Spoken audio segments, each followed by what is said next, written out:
the show? Oh, what's the show indeed, Adam, in the past? Yeah, future, don't present? feel pressured to do that every time, but it is a good place to start. But yeah, it feels like I'm holding conversation with the intro. With the which is ghost, nice. with the specter of me recording in my office. Long after you're dead, I'll still be talking to the intro. Oh man, you think you're gonna outlive me? Oh man, look, honestly, of the two of us, I guess, like if we did a poll of people who knew us both and they were like, who's gonna outlive who? They're like, well, Andrew's definitely gonna be like texting Adam's wife saying, I can't make it to the funeral, but my condolences. They're just like, which one of you has crushed up pills on a toilet? Shut up. You're just bringing that up because you ate dog food. As a boy. You may not have even heard that episode. Yeah, who knows? And those pills were prescribed to someone else. This is Movies Over Miami. It is a podcast in which we find movie tie-in menus and we compare them to the movies or products that they tie in with. Or in the absence of that, we compare it to the Moons Over Miami sandwich from Denny's, a hot spot for movie menu tie-ins. And then also sometimes we'll do these sound-alikes. Like today's episode, Jack O Lantern Whopper versus Pumpkinhead. Oh man, that was we really figured this shit out, didn't we? Like Jack O Lantern Whopper. I do think it's funny how much Pumpkinhead is pumpkin related. Like they really get into a pumpkin patch like at one point. Really? Because I have the opposite take on Pumpkinhead. Oh, you think that it's like an alien that comes out of a pumpkin patch? I mean, it's kind of like a dead child that they bring back to life that turns into like a weird alien thing. Yeah. Here's a fun piece of trivia. Here, man, I did a lot of stuff here. So, fun piece of trivia from fandom.com in regards to Pumpkinhead. His body shape shares a striking resemblance to Alien from the Alien vs. Predator franchise. From the hold on. Wait, what from the who? From the what? From the who now? From the what? From the who now? That's where Alien's from. Yeah, that's where the alien is from. That's where Stan Winston worked as at one point. He did the aliens for the Aliens versus the Predators. Man, what a good movie. It's got a big pyramid that they do a fight inside of. Oh my God, dude. Well, so you don't are you baiting me? Is this it's rated PG-13? Hold on. For alien goo? Are you baiting me right now? Have we talked about this before? Because Aliens versus Predator is like a thing that I have a whole thing about. My buddy Peter and we saw it at the Safari 7 Cinema in Moorhead, Minnesota for $3. We didn't see it first run. Safari 7. It's the cheap theater, the second run theater. Sure. And we Why knew is it called that? Because that was just the name of the theater, the Safari, and it had like a plant on it.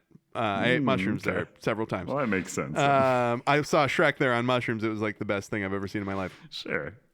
So I was, except when I left Shrek on mushrooms, my friends went to the car and I realized I had forgotten my jacket in the theater. And then I had to go back into the dark theater where it's just like the credits for Shrek are playing and there's nobody there and it's just all heinous shadows. And I remember I looked in through the theater window for the door before I walked in and I was like, oh, this is going to be a whole thing, isn't it? And then I just like walked in, quickly walked down and grabbed my coat. And when I got out to the car, I was like, guys, that shit was fucked up. And they're like, yeah, you've been in there for an hour. I was like, halfway through the next Shrek show. That was the scariest thing I've ever done in my life. Let's go back to the apartment. So I've never done a mushroom. Now it's like all the rage. People are microdosing. I'm too old for that stuff. It just makes me sit on the couch and go, but it's like positive. Sure. Well, plus now, like a positive. Plus now, mushrooms are like gray market in LA, so you can like go into a head shop and get like psilocybin chocolate bars. I've never done that, But the one guy tried to sell them to me, and I was like, how much are they? And he's like $60 for like 500 milligrams. And I was like, that sounds like it costs the right amount. Like, that's the thing about drugs. Like, it's what you get, what you pay for. So it's like, if it's supposed to cost this much, it's like, honestly, that's kind of close. How much do you want for a handful of pills? I don't know how old. I don't know how old is too old to take a psychedelic for the first time. That's kind of the interesting thing, because like once you're old, you got worries, man. Like there's a every time you take a psychedelic, like there's a 30% chance or whatever that your worries are gonna fucking win out against your having fun sensors. I'm gonna do my first one when I'm like 74. Oh, dude, if I get to 70. I mean, like people are gonna have a tough time talking to me, and it won't be because I'm senile. It's just like, oh man, you're like going on. You're like a squid or something, grandnephew. But like a squid. But no, So Safari 7 Cinema, we saw Aliens versus Predator. I knew where that was going the whole time. And it was the worst thing ever. We didn't see it first run because we smelled that thing from the trailers, even though we both loved Aliens and we loved Predators. Not a believer. We loved the Dark Horse comics, Aliens versus Predator, upon which that shit was based. And then they're like, it takes place on Earth. Nope. Already that's bad. We don't. The whole good ass video game too they made out of it. That was good though. Side-scrolling beat 'em up. Love that shit. Oh no, there was one where you played as the alien. Oh yeah, and you played as the predator, and you played as humans. Was that for the Jaguar? Was that? Remember there was a. No, I'm young. I'm a young spry. Oh, boy. you didn't I played play this on the Xbox 360. You didn't play the Jaguar. I mean, I wish I had. The controller was nuts. Good. Have you seen the Jaguar? The Atari Jaguar. I'll pronounce it properly for people. And the controller was like giant and had like 1,000 keys on it. This reminds me of that, like where they first tried to make that like cell phone game console. Oh yeah, dude! It just has a full keyboard in it. This sucks. And then so it takes place on Earth, and that sucks. Noah Hawley kind of figured it out, but the whole point of the Alien franchise is if one face hugger gets back to Earth, we're all fucked forever, and that's game over, right? That's the whole deal. So if the bit is, there's actually always been alien eggs on Earth for thousands of years, it's like, shut the fuck up. You just undercut the tension of two very good movies, Alien and Aliens. Well, is that the premise? I thought they brought the eggs for the Predator. No, they've all been, those alien eggs have been in that pyramid under Antarctica for thousands of years. And they're there, the Predators put them there, yes, as a test for young predators. And it's like, if the aliens get out, they would kill everybody on Earth. Why would the Predators give a fuck about that? Like, it's just, it doesn't make any fucking sense. And then when you see the Predators for the first time, they are just giant football player looking motherfuckers with like shoulder pads and tiny arms that just swing. Like when they run up the steps to the pyramid, their little turtle arms are fucking swinging. And my buddy Peter looked at me and he's like, what the fuck are they doing with these predators, dude? And I was like, we have to stay, right? And he was like, well, yeah, we have to stay. We're not walking out. We paid $2. We paid $2. But it was lit. I was so mad. And it's so funny because those movies fuck up the Predator stuff so bad, but the aliens always look like the Xenomorph. No matter what, they've got the Xenomorph 3D printer thing fucking locked down. They just print a Xenomorph or whatever when they need them. Until Prometheus. Yeah, God, dude. Again, it's like a shark thing. Wait, have we talked about that, dude? What the fuck is going on? So I'm not going to talk about Prometheus 2, but that's a similar situation. Did you see Predators? Yes, and it was fun, but okay. I like Predators. I liked it a lot more than I wanted to. I wanted to hate it. I like the bit where they have like all of them. The premise of Predators is all the predators, the worst murderers or whatever of Earth, are dropped on Predator Planet to train predators or whatever. But Topher Grace is just there, and he's like, I don't even know how I got here. I'm not a predator. I'm not a serial killer. And then the second he's alone with a woman, he's like, I'm not a murderer. I'm a sexual predator. And you're like, oh, gross. And then he does also kill them, I think, was the whole thing. Yeah, he does not get a chance to act. But I do like that the predators are smart in that way, or dumb in that way. They're just like, well, this guy's not necessarily good at killing people, but he does have predator in his crimes. Well, or is he very good? No, because I think he was a serial killer, wasn't he? He was like a psychosexual killer. I think he would rape them, and just a sexual predator, wasn't he? I thought he murdered them. He did some chemical thing to them that would paralyze them, and then after he did the thing or whatever, he would kill them, I thought, but I could be wrong, because predators wouldn't give a shit about somebody who does sexual assault. So that makes me think that they didn't get it, if that's the case. Like, he has to be a killer, or it's like the predators wouldn't give a shit. To me, somebody who like has thought about this for way too long.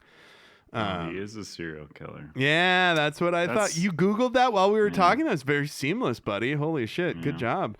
I just went into my memory palace and unlocked. Yeah, you pushed Hannibal out of the way. Get out of here, you fucking scamp. Yeah. But so I thought Aliens versus Predator sucked shit.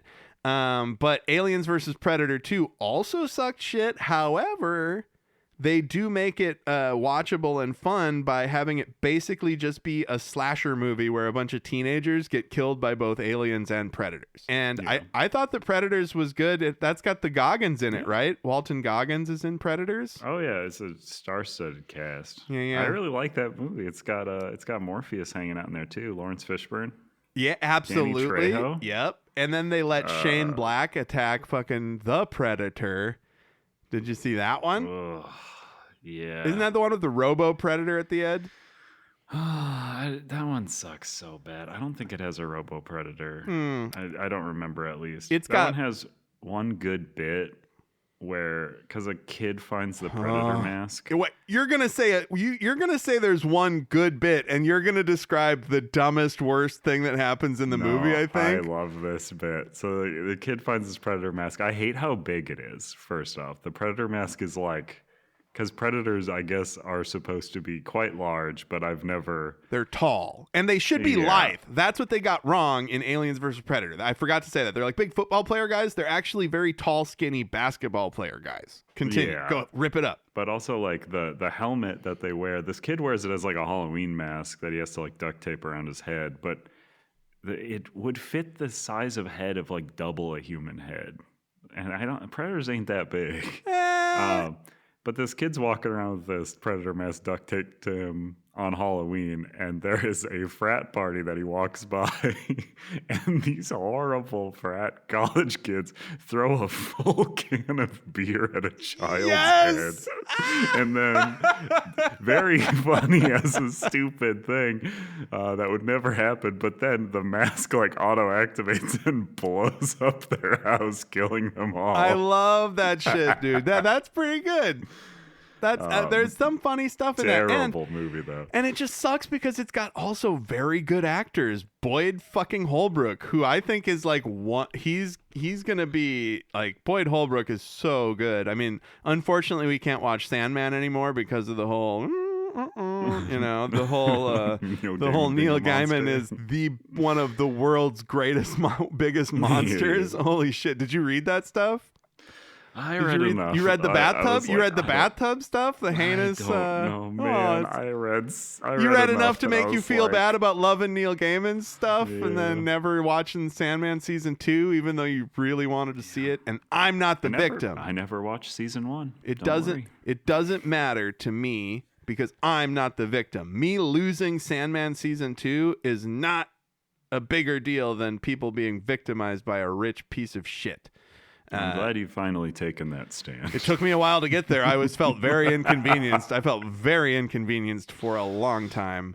I'm just glad I got in that predators shouldn't be giant football player monsters. I mean, it's really good and easy to do a protest when it just involves me not watching a TV show. Oh, one that I don't even have the platform for. Like, it's like all I have to do is not request it on my buddy's Plex server. Like, I don't even have Netflix. Like, I would just have to say, Sandman, watch list. Here's the thing. One may say that that's a heroic act because you're taking away money from this place, right? Because you're putting it up. And, oh, dude. Oh. So I know we have to... I'm giving you an out to do the bad thing. I know we have to get to a couple other things before we dig into the meat here. But there is meat in this one. And I actually just forgot. What were we just talking about? I lost my mind for we were talking 30 seconds. About Neil Gaiman and Predators and Alien versus Predator. And not watching something because you'd have to request it. It's gone. Anyway. That's fun. That's totally You're going to tell me about a play. Oh, yeah. So good job right? keeping us on the rails. Even though I had something so fucking good right there. I'm going to edit this whole chunk out. Yeah. So my sister-in-law a few months ago, she is likes doing stuff. And that's so great because, my wife and I could find ourselves not doing anything for a while and being perfectly okay with it. And and my sister-in-law sent us a message and she said, hey, do you want to go? She really liked, I didn't know this about her, but she really enjoyed the Paranormal Activity films, right? And I think they're good, but they're a little too scary because I can't do jump scares because of my anxiety. Because it literally it's cheating to me for a jump scare on me because I'm like, well, you could show a squirrel pop up on the screen with loud cymbals clanging and you would get the exact same reaction from me as you would if a boogin or a monster were to pop out. It's literally just me reacting to sound stimulus. And it hurts my back, quite frankly. I go, no matter what it is. It's like oldest guy response to why you don't like horror movies. I mean, it's not back. It's not my back can't take it. It's not, dude. I went and saw fucking Godzilla -1 in fucking that 4D because it was only playing in 4D theaters, and it was the most miserable experience of my life. I had sounds like every 4D experience. It's when my back was out too at the time. My back was all fucked up for 4 months, and we went and saw Godzilla in 4D, and it's at one point the seat is literally just going pop pop pop pop pop pop pop pop pop pop, just punching you in the spine. It was the most horrible. I could not. I was like, what is happening? And then it sprays you in the face with water, and you're like, and it's pop pop pop pop pop, clang clang clang, and it's just what is happening? I just want to see Godzilla. But the fourth dimension seems to be discomfort. Oh, right. The fourth dimension is hatred for your experience. Yeah. So my sister-in-law messaged us. She said, hey, I like the Paranormal Activity movies, and they're doing a preview run of Paranormal Activity, the new live theater experience. And so it's Paranormal Activity, the play. And by the smile and giggle that you're doing there, I think you're having the same reaction that I did, right? Yeah. I was like... Oh, this seems like the greatest grift of all time. Well, it's you just have an empty stage with someone sleeping on it for an hour. So it seemed... Well, that's one thing. No, I went a different way with it.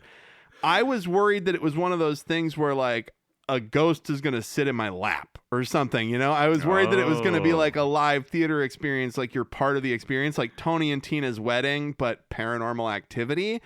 And as we just discussed with my back, I just didn't think that I would be able to handle it. No, and so gonna come out and hit you in the back. And so a baseball bat. Exactly, right? And then spray me in the face with water and go, ah! So I said, live theater experience, I don't know. And it's pretty short notice. She was like, well, it's in November. I was trying to weasel out of it immediately. And she was like, well, it's in November and it's on a Saturday and it's at 1 p.m. She's like, it's in November. It's on a Saturday. It's at 2 p.m. And I was just like, oh, there's really no, and she's paying for everything. It's there's really no, and it'll be a lot of fun. All right. And also she said, no, it's a regular play, you fucking dumbass. And then I looked it up and sure enough, it's a straight up play in a big fancy fucking theater downtown. And it's like going to Broadway or off Broadway. So that's what they're getting ready for it, right? And so we went, and it was really good. I thought the ending kind of sucked, but it's hard to end something with that much tension that's been building the whole time. But it's basically about this couple who moved to London after weird stuff happened to them, and the woman and the wife in the situation had like a psychotic break and had to be medicated and shit. And her and her husband moved to London, and the shit that happened that caused her to be medicated started happening again, and it's all spooky, right? But it's awesome because there's not like they don't film the stuff going on. They made like an adaptation of it that like adapts the vibe of the Paranormal Activity series to a play, like a regular drama. So it's like characters having drama, and they do like cool, like old timey special effects.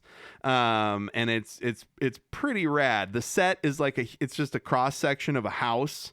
And like the bottom floor is a big open plan floor with the kitchenette and shit. And then there's like a little bedroom set, a hallway set with a spooky room that only bad stuff happens in and around. And then there's like a cross section of a bathroom. And the thing that really like worried me about it is we sat down, and it was it's parking was easy. It was really great. Cheap, good parking, fucking best. The Amundsen Theater, downtown Los Angeles. Go on a Saturday at 2 p.m. It's awesome. And it was packed. I was like, and we thought it was just going to be like old people with like season tickets, but it was everybody that's like, I can't do this during the week. And it was a full house and a big, like, 1,400 seat theater or something, probably huge stage. And the thing was, though, they started by playing like a song, like it's like a song on the radio, and it's all dark on stage. And then the song just kept getting louder and louder and louder. And then it just turned into white noise until it was, I've been to a lot of like heavy metal concerts. I saw Motorhead before Lemmy died and shit. Like, I am not kidding when I say this was the loudest sound I have ever heard in my life.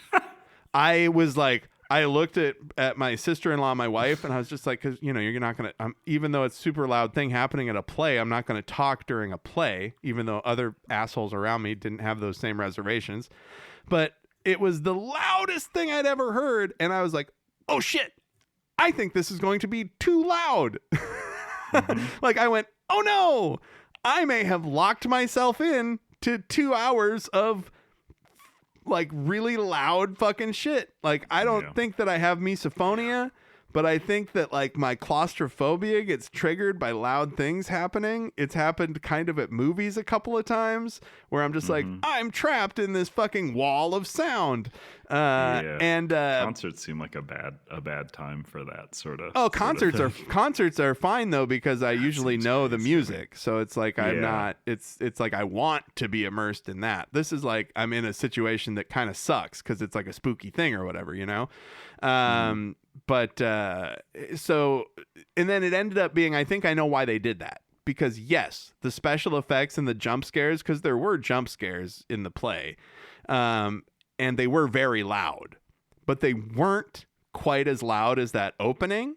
So I think they did that on purpose to like calibrate your fucking ears for what you're going to experience. And I don't know if that's maybe I'm like overthinking it as somebody who used to do theater stuff, but like, I think they were like, this is the loudest thing you've ever fucking heard in your life, and we're going to get almost this loud the rest of the show. Interesting. And it worked, like, because I was like always worried that it was going to be that loud again, and it never quite was. But there's some really cool effects. There was like the wife comes downstairs and is like being all despondent and weird and like doing something in the kitchen, and the husband's talking to her. And then she turns her back to the audience, and she's over like by the kitchen sink or whatever. And then she comes out of a door upstairs, and you're like, "What the fuck, dude?" And then cool. and then the lady who is at the sink just fucking disappears, and the robe just like falls to the ground. That's good. It's like old Victorian ass fucking magic trick shit, dude. It was so good. They do that a couple. Then they do. There's one where she's laying on the couch. And she stands up, and she like goes over to the sink and is like being creepy and like ethereally walking around the room. And then a light cue happens that reveals she's actually still laying on the couch. And they somehow like, because I was watching the couch like as she got up, and then at one point, the only other like, because I don't know, people might watch this in the future, they might release it or something, but I think it's just starting its theater run too. This guy's having a hallucination of his mom.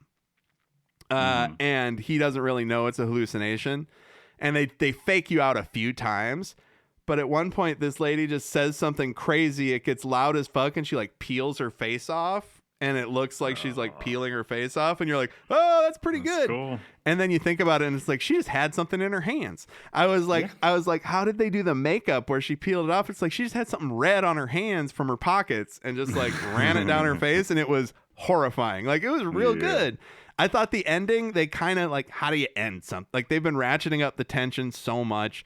Like, there's just no way, I think, to get to like a real satisfying ending. And the twist, I'm not going to reveal the twist, but it's, I was kind of just like, oh man. And then as we were walking out, I did the thing where I was like, why didn't they just, do it like this? Feels like it would have made more sense, and also maybe been cheaper to produce, because the finale is kind of like oddly expensive looking for how weird it is. So Paranormal Activity, the new live theater experience. Go check it out. A ghost will not sit in your lap. Good. That's good to hear. No one will hit you in the back. Yeah. No one sprays water in your face. No. Oh my God. The Godzilla -1. Somebody told me that they like going to 4D, and I was like, oh, do you also like having your balls stepped on? Like, are you one of those guys? No judgment. I'm not going to yuck anybody's yum, but I just feel like if you enjoy going to 4D movies, like, I'm not saying you like having your balls stepped on. I'm saying you might. Like, I'm saying, like, if you like 4D movies and you haven't had your balls stepped on, it's basically, I would imagine, me only having done one of the two, a 4D movie, I was like, while I was in the 4D movie, I was like, I bet somebody who likes their balls stepped on like this is the worst thing I've ever thought of. Yeah, so, I mean, try it out, If you don't like it, you might have a memory that you can consult, like Daniel Day-Lewis uses the moment he sat on his balls as like a thing that he can always bring up when he wants to cry. When he wants to do the Lincoln voice. And if you do like it, that's great for you. There you go. Now you found a new kink to explore with all your friends online. And isn't that all we're looking for in this world, is just a new kink, a new harmless kink, new way to explore, to just bust a little one out. Just have a tiny little bust. A little one. The tiny death, the emphasis on tiny. But yeah, so Paranormal Activity, that was good, bro. And as I told you before, what's his name? Ray Parker Jr. Oh yeah, the Ghostbusters busted me feel good. And it still meant the same thing back then. They called Coming busting a nut, even when Ray Parker Jr. wrote that song. He knew what he was doing. That's what I'm saying. Yeah, he knew exactly what he was doing. Yeah, he was like, I'm gonna take Huey Lewis in the News little riff here, and then I'm going to say Bustin' makes me feel good over it. Many times, I believe, if I recall. And I also told you that I watched One Battle After Another, but we'll get to that on a future or past episode. Oh, exciting. But today marks it's the sweet finish, and the end of the monster menu. And no matter what happened before this, we're committing to this one being the last one. So now, hey, good. It's taking shape. Yeah, because now I can have the proper like annoyance that we've talked about Burger King menu items for 4 episodes. And you just sent me the SpongeBob menu too. Like, spoiler alert. I am. It is very, we will eat that one. Is there a new SpongeBob movie coming out?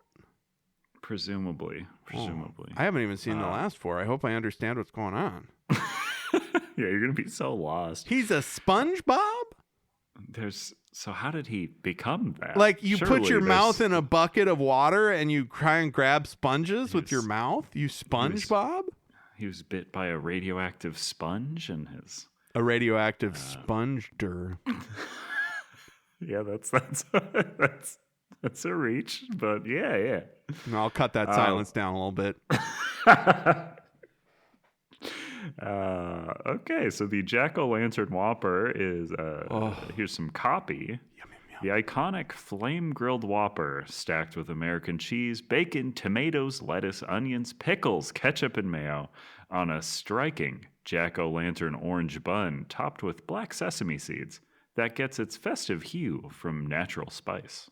Festive hue. So this is a Whopper with an orange bun. It's just a Whopper with an orange bun. Didn't it also have like bacon on it by default? Because I know the regular Whopper doesn't. Yeah, it does have bacon on it by default. Really quick, let's chat about the Whopper for a second. Cheese or no cheese on your Whopper? Have you ever gotten a Whopper without cheese? No. If given the choice, I don't think I'll ever get a burger without cheese. That's right. I'm already feel like doing the burger. I think that with cheese, because we talk about it like a cheeseburger, right? We call a cheeseburger a cheeseburger, right? But a burger should just be called a cheeseburger. Is that what you're saying? What I'm saying is what I'm saying is a cheeseburger should be the default burger. So when you order a burger, they just ask you like, what kind of cheese do you want on it? Not if you want cheese. Like, yeah, I want a burger. And if you don't want cheese, you should have to say plain. I'm sorry. It's on you to say. You should have to be like, I'm a little baby. I need a plain. My tummy doesn't like cheese or something, you know? Yep. But and I'll stand by that. And if the Doughboys right now, I'm throwing down the gauntlet to Mike Mitchell and the other guy from the Doughboys, Nick Weiger. Nick Weiger, and I'm gonna say, gauntlet's thrown down. I'm high and forgot where that bit was going, but they know what they did. Something about cheese on a burger. Oh yeah, the burger is by default with cheese. Also, cupcakes aren't pie. I think that was a thing they did once. Oh, dude, of course they're not. Yeah, not even a question. But yeah, this burger it's just a Whopper. It does have an orange bun, and the orange bun does have like a strange texture to it. I did like the texture. You did like it? Oh yeah. I loved it. Soft, doughy. My mom would describe that as a good doughy bun. Doughier. Like I would have described it like, it sounds gross when I would say this, but like it was like eating a big bubble gum. Like it's kind of so squishy. chewy. Get that squish. I like when you're chewing something and it squishes before it chews. I like that pre-chew squish, bro. Like that. I don't like the way you're talking about. You don't know what I'm talking about? No, I know what you're talking about. I don't like the way you're talking about it.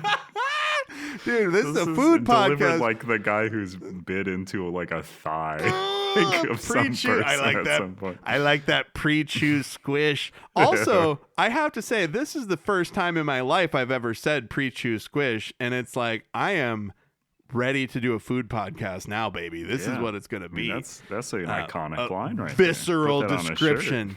Visceral description of a soft, doughy bun. So I went to Reddit to see what people thought. Because I always do that. I go places. Reddit, I went to a little bit this time. It's a website you may have heard of. I went to somewhere else for this one, and it was a much more exciting one. So I'll get to that shortly. But this was just someone talking about the Ghost Pepper Whopper. Saying, can't believe they didn't do Ghost Pepper Whopper again. I don't need another colored bun. I can get a Whopper at any time. Okay, well, I suppose Ghost Pepper, because it was ghost, like it's Halloween. They thought they should. This is a former Whopper Halloween tie-in. Okay, I agree with that guy. I like pepper more than I like orange bun, or do both. Don't worry, everyone agrees with this guy. Fuck yeah, I don't get it. Ghost Pepper Whopper was fucking awesome. Evidently, people didn't agree. Otherwise, they would bring it back for Halloween. I don't get it. Like somebody goes on a forum and goes, "Fuck yeah, I don't get it." I was really hoping that one would become a permanent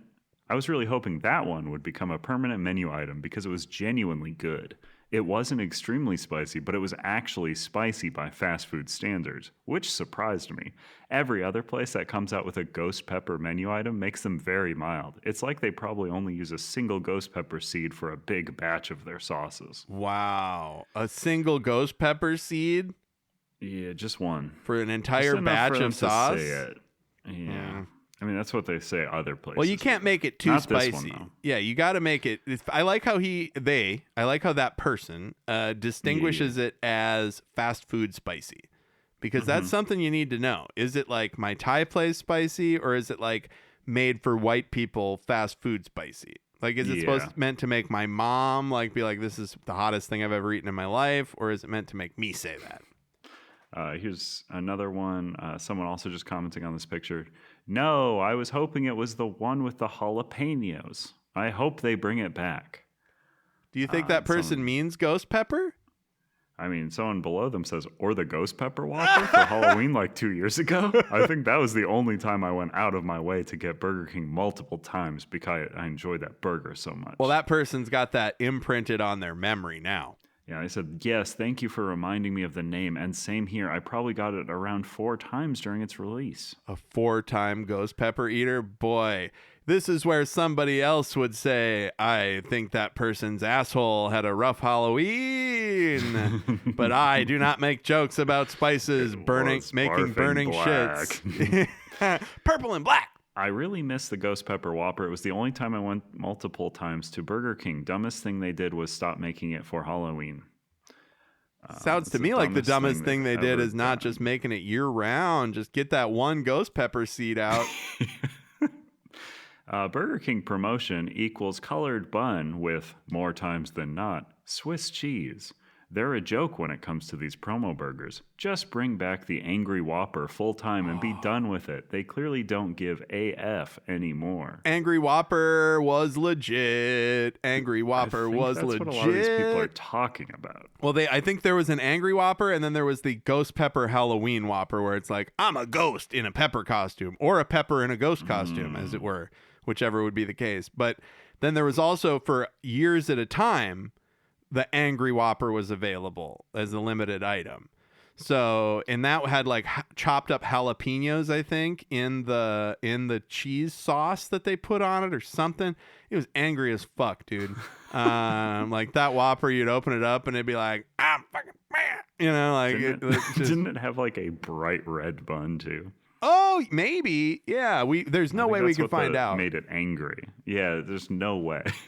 And honestly, I don't like how because it kind of feels like they're insinuating that it's going to make your asshole angry by doing that. Like, it's so hot that it's fucking pissed off, you know? It's just going to be pissed off the whole way down. Pissed off. What's wild is they did an Angry Whopper for Burger King Canada not long ago.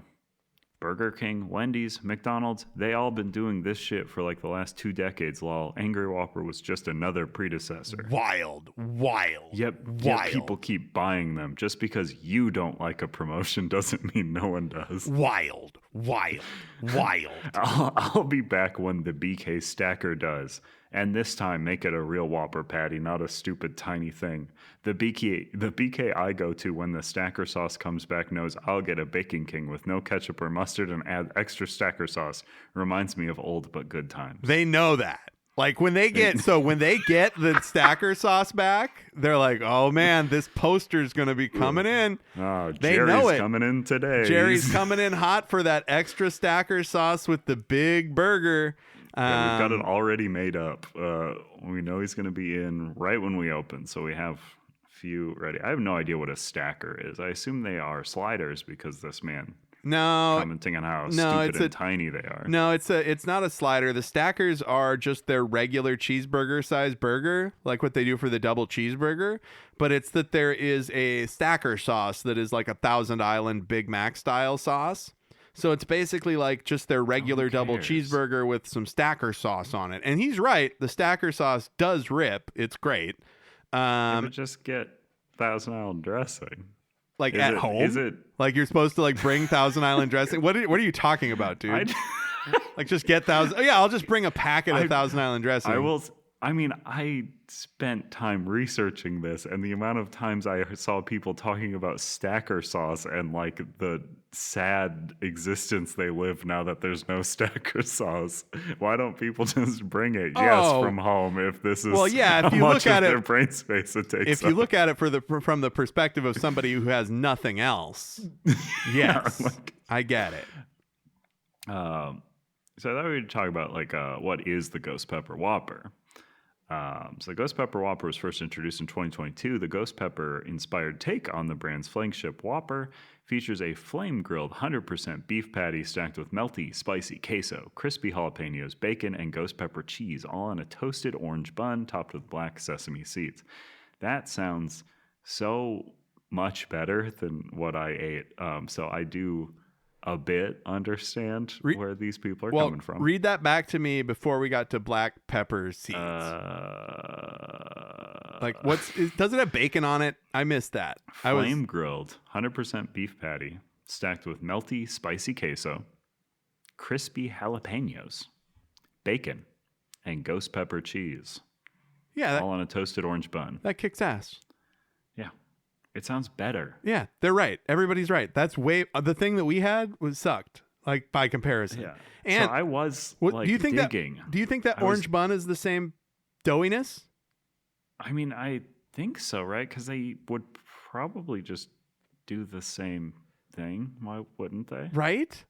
I know they had to veer towards like more natural stuff. So the like way they got it orange is like vegetable dyes and stuff. Like it is a naturally dyed bun. Ooh, that's why that's why it's got that squish. It's the natural veggie dyes. Yeah. But like maybe because I was trying to find out if there was some dark secret of the Ghost Pepper Whopper. I could not find one. They would probably not want that readily available online. They don't fucking care, dude. But it is strange that they didn't bring it back. Maybe I'm Ghost Pepper. Now. Tariffs. It's the tariffs. There's probably ghost. It's hard to import the ghost pepper. Yeah, from the ghost country, where they get the ghost peppers from. It's like they've got an extra spooky tariffs this year. They've kept us from having that bun, the spicy, we got the bun. That's what we got. But they don't. And you see that cheesy queso? That's better than a slice of cheese. You just want queso on a burger, and I get it. I do too. And crispy jalapenos. That sounds good as hell. I don't know what to say. I mean, a lot of people were also like saying, in regards to tariffs, a lot of people were like, on the day of No King's protest, Burger King, you should do like a thing. You should say like you're the only king or something. Right? People really wanted like that. No People King. really wanted Burger King to make a stance on No Kings, but the Burger King. Honestly, if I had to lose Burger King to get rid of all the other kings, I'd probably be okay with that. I can get a burger elsewhere. But also the No Kings. If I could snap my fingers and Burger King was the only one left, I'd probably be okay with that too. But right, anywhere I can get hot slop, I don't give a shit really. Honestly, just form it into. Just put it in my shape it like a burger. Put it in my fucking face. But honestly, those No Kings rallies, I'm one of those goofball leftists that's like, what the fuck are you talking about? No kings. We don't have a fucking king. No fascists. Can we do a no fascist fucking rally, please? What are you fucking libs talking about? I have sent you an image. So this is a post from Burger King's Facebook page that features, it just says, "Who did it best?"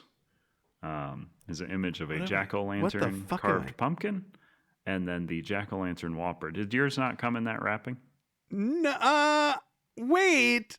Yeah, it did. One of them did. I got it more than once. Okay. Oh, you're one of these guys. No, I was trying to collect the bonus crowns and I didn't make it. So that is a post they made. Pretty innocuous, right? Just it's like which one of us did it better. Wrapper with a wrapper with a pumpkin with a Jack O Lantern face on it. Yeah. So this is over on their Facebook. I love Burger King Facebook's really good. I'm glad it exists in the state that it does. Very well manicured page. I'm glad you're willing to go on Facebook for the show because I wouldn't do it. I don't look at Facebook anymore. It literally it makes me want to vomit, like, to be on it at all. So good. Thank you, Andrew. I got some gold here. So David said to this image, "Pumpkin flavored Whopper, bring back the heat flavors."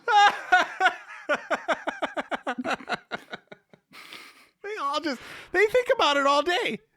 They sit there like, that's the only thing, like if you're that guy's coworker and you just turn to him and they're like, "You're thinking about that Ghost Pepper Whopper, ain't you?" And he's like, "Yeah, how did you know?" Do you follow me on Nine Facebook? times out of 10, if you ask me that question, that's the answer. But to be fair, 9 times out of 10, if you asked me, are you thinking about the chicken Caesar grilled stuffed burrito from Taco Bell? I would say yes. Yeah. So I'm also a loser. There you go. And then Nova replies to David. Says, hello, friend. I'm Elizabeth from USA, Northern Florida. Hope you don't mind we get along. Excuse me? That's about the Whopper? That was a reply to David. So, so a David little said love something. connection? Nova wants to get to know him. We'll see. Nova from the Marvel franchise? Who knows? I don't. I mean, she also included a heart emoji and like the pouty eyes. That sounds like a bot. Are you sure? You sure? She's from USA, Northern Florida. Oh, well, That there you sounds go. like a person. Actually, that's Thoughts probably on- how they talk down there. You know, those Yeah. fucking goofy bastards. And bastardettes. Billy, and you can tell Billy is old because Billy's done the fun thing that I see old folks doing, which is an ellipses that is like 12 periods long instead of 3 or 4. So the caption was originally written as ... the Whopper in our commercial versus the Whopper we give to you. Oh, wow. So wait, so he didn't care about the wait. So he's talking about the difference in quality. He's like saying that the caption originally, instead of who did it best, said the Whopper in our commercial versus the Whopper we give to you, and it was a picture of a pumpkin and a because they don't the think analogy kind of falls apart a bit. He's trying to say it doesn't look as good as it does on the ad. Now, do you think he's complaining about this specific item not looking as good as it does on the ad, or do you think he has that problem with fast food places in general and Burger King is his victim today? Well, I think Billy might. I hate to break it to Billy, but he's got to look at all food advertisements ever since the start of history, which is like hard to reckon with. But yeah, you don't eat the thing that they have. They spray it with lacquer. Like that thing you're looking at, like the burger that they show, it's like covered in a clear poison that makes it glisten for your eyes to trick you into. It's like sometimes it's not even food. Sometimes they'll just do like glue for like stuff. Like they're like human blood looks more like ketchup when you're using this type of lens.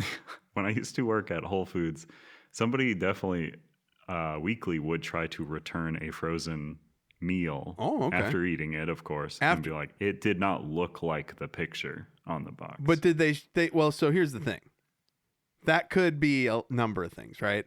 Like if I opened it up and one of the compartments had a mouse in it, that would be like, it doesn't look like what's on the box. That's true. Right? So like, have you looked at like a Hungry Man meal and they have it like nicely served on a plate and it's like a nice version of the thing, hold on. Andrew. Andrew. Yeah. Andrew. Are you That's hold me. on. Wait a second now. You're telling me there's no plate in there. the guy who returned it said that it because it wasn't on a plate. I mean, I think that's a facet. I thought it was like because it was Salisbury steak, but it had a chicken breast or something instead. No, it didn't look like the thing. Like it didn't look like. Oh wow. Because like it's not like, say you got like the country fried steak or whatever, and it's like on the package looks crispy and like it's got fresh gravy poured over it, and it's got a fork.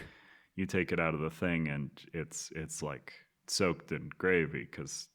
Duh, dumbass! Like I don't know what to tell you. It's truly upsetting. You're not gonna get a freshly fried cutlet. It's truly upsetting to me right now, hearing that such a person would do such a thing.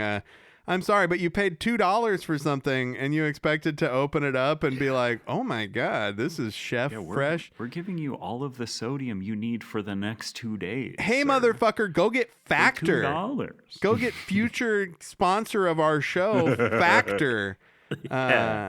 Sometimes one of my coworkers doesn't eat their Factor meal and they give it to me and it's all right.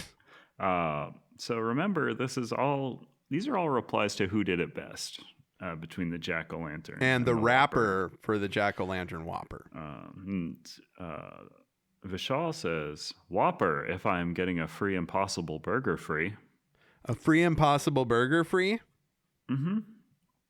And they get a reply that says, hello, friend. I'm Elizabeth from USA Northern Florida. Hope you don't mind we get along. Oh, man. Facebook sucks. It's just old people trading social security numbers with robots, dude. It's just like, Phil says, why are the eyes different? Well, Phil, one is a pumpkin with a hole cut in it, and the other is a sandwich wrapper with a drawing on it. So, I mean, I think, honestly, maybe he's saying, why aren't the eyes triangle eyes on the one on the right? I don't know. Yeah, one's like circular. I think they tested, and one looked cuter and more appealing.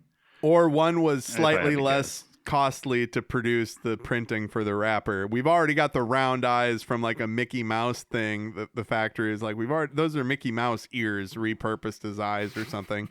Yeah. Top fan Patricia replies to the question, says, Whopper the best. She gets a reply that says, from Andrew, not me. Different Andrew.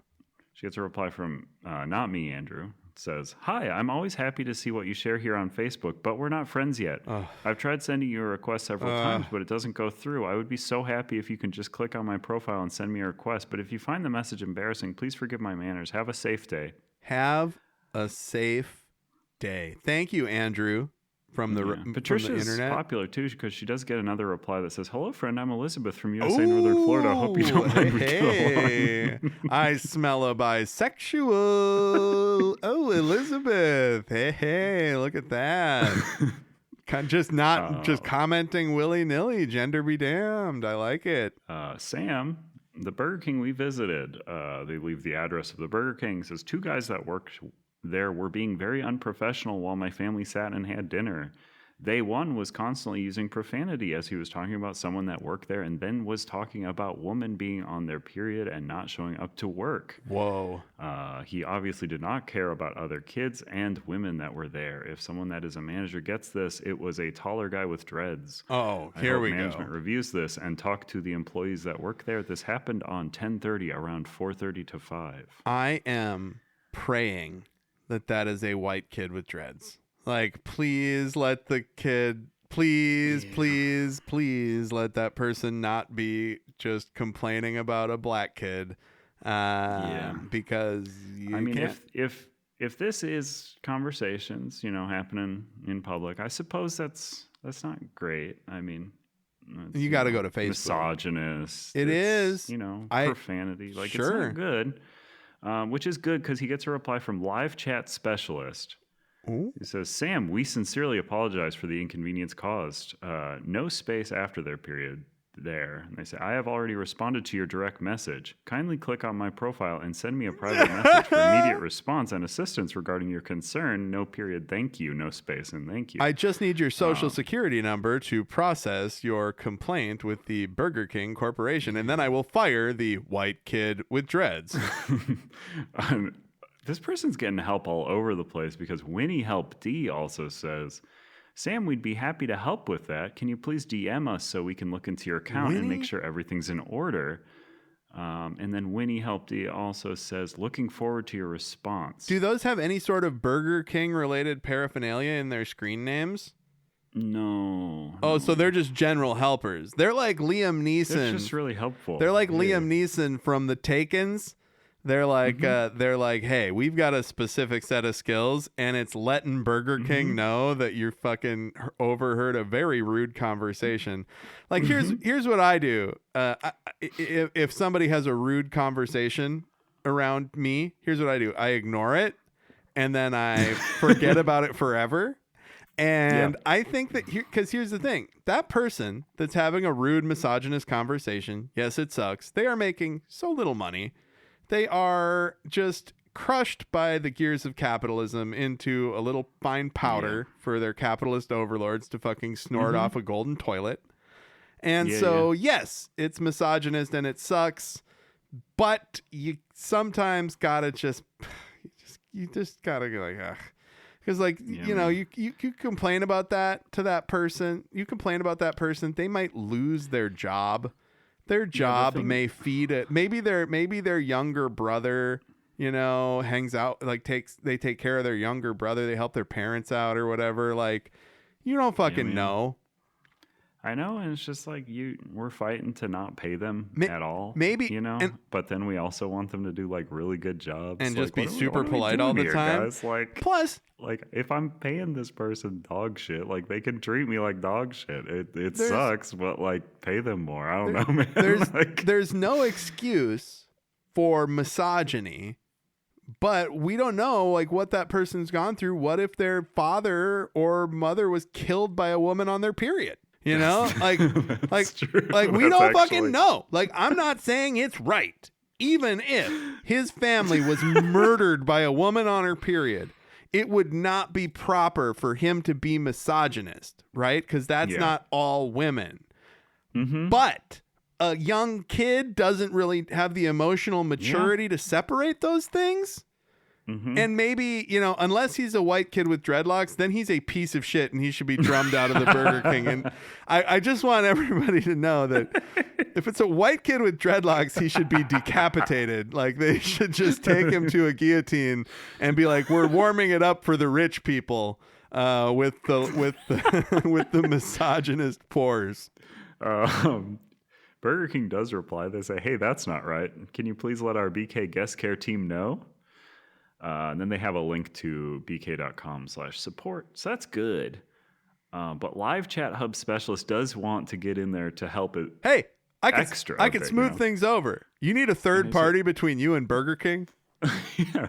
We are very sorry for the inconvenience. Kindly send a PM via our WhatsApp page for quick assistance. Thank you. And then they include a phone number. Kindly via our secret encrypted WhatsApp. Like, please send us all your information via disappearing message. So here's another reply. Again, this is replies to the picture of the pumpkin versus the Whopper.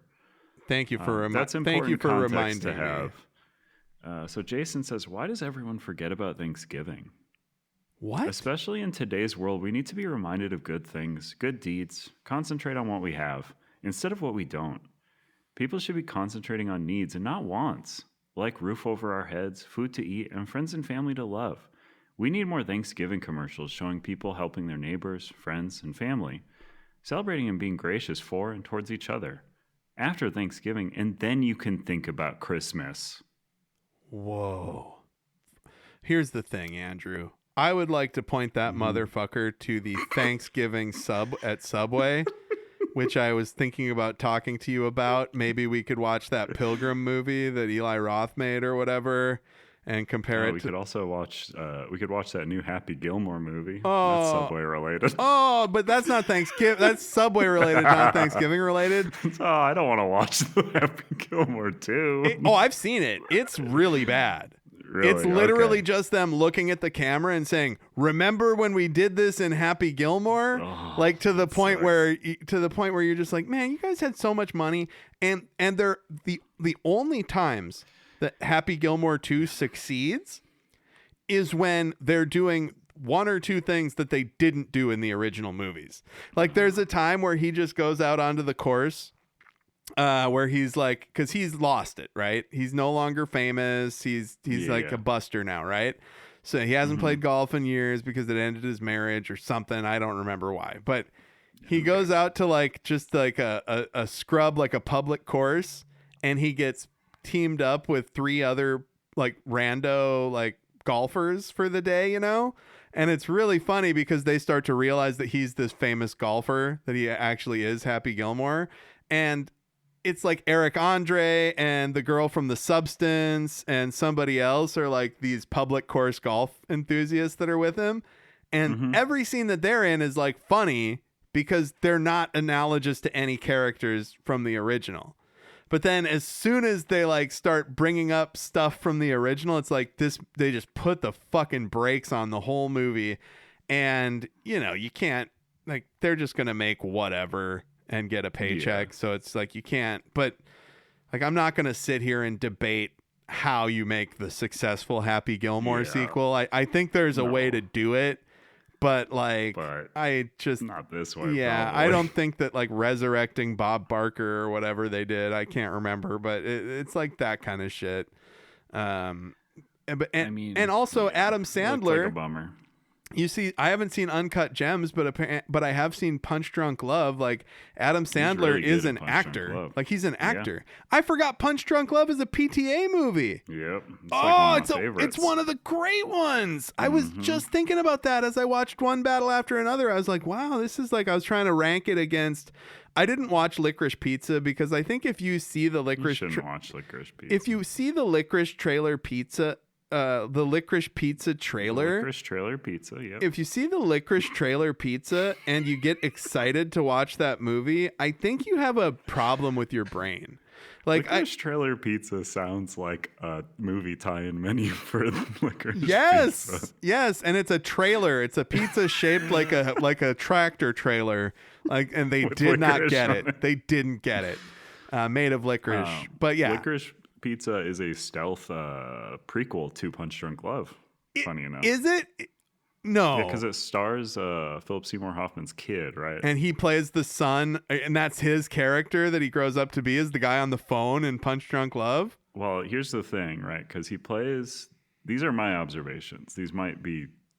Oh, okay, These good. might pan Thank you out for or couching not. I that don't know. in. This is This not is something not you like got from the official, yeah. internet. Yeah, okay. But it is the lead is played by Philip Seymour Hoffman's kid.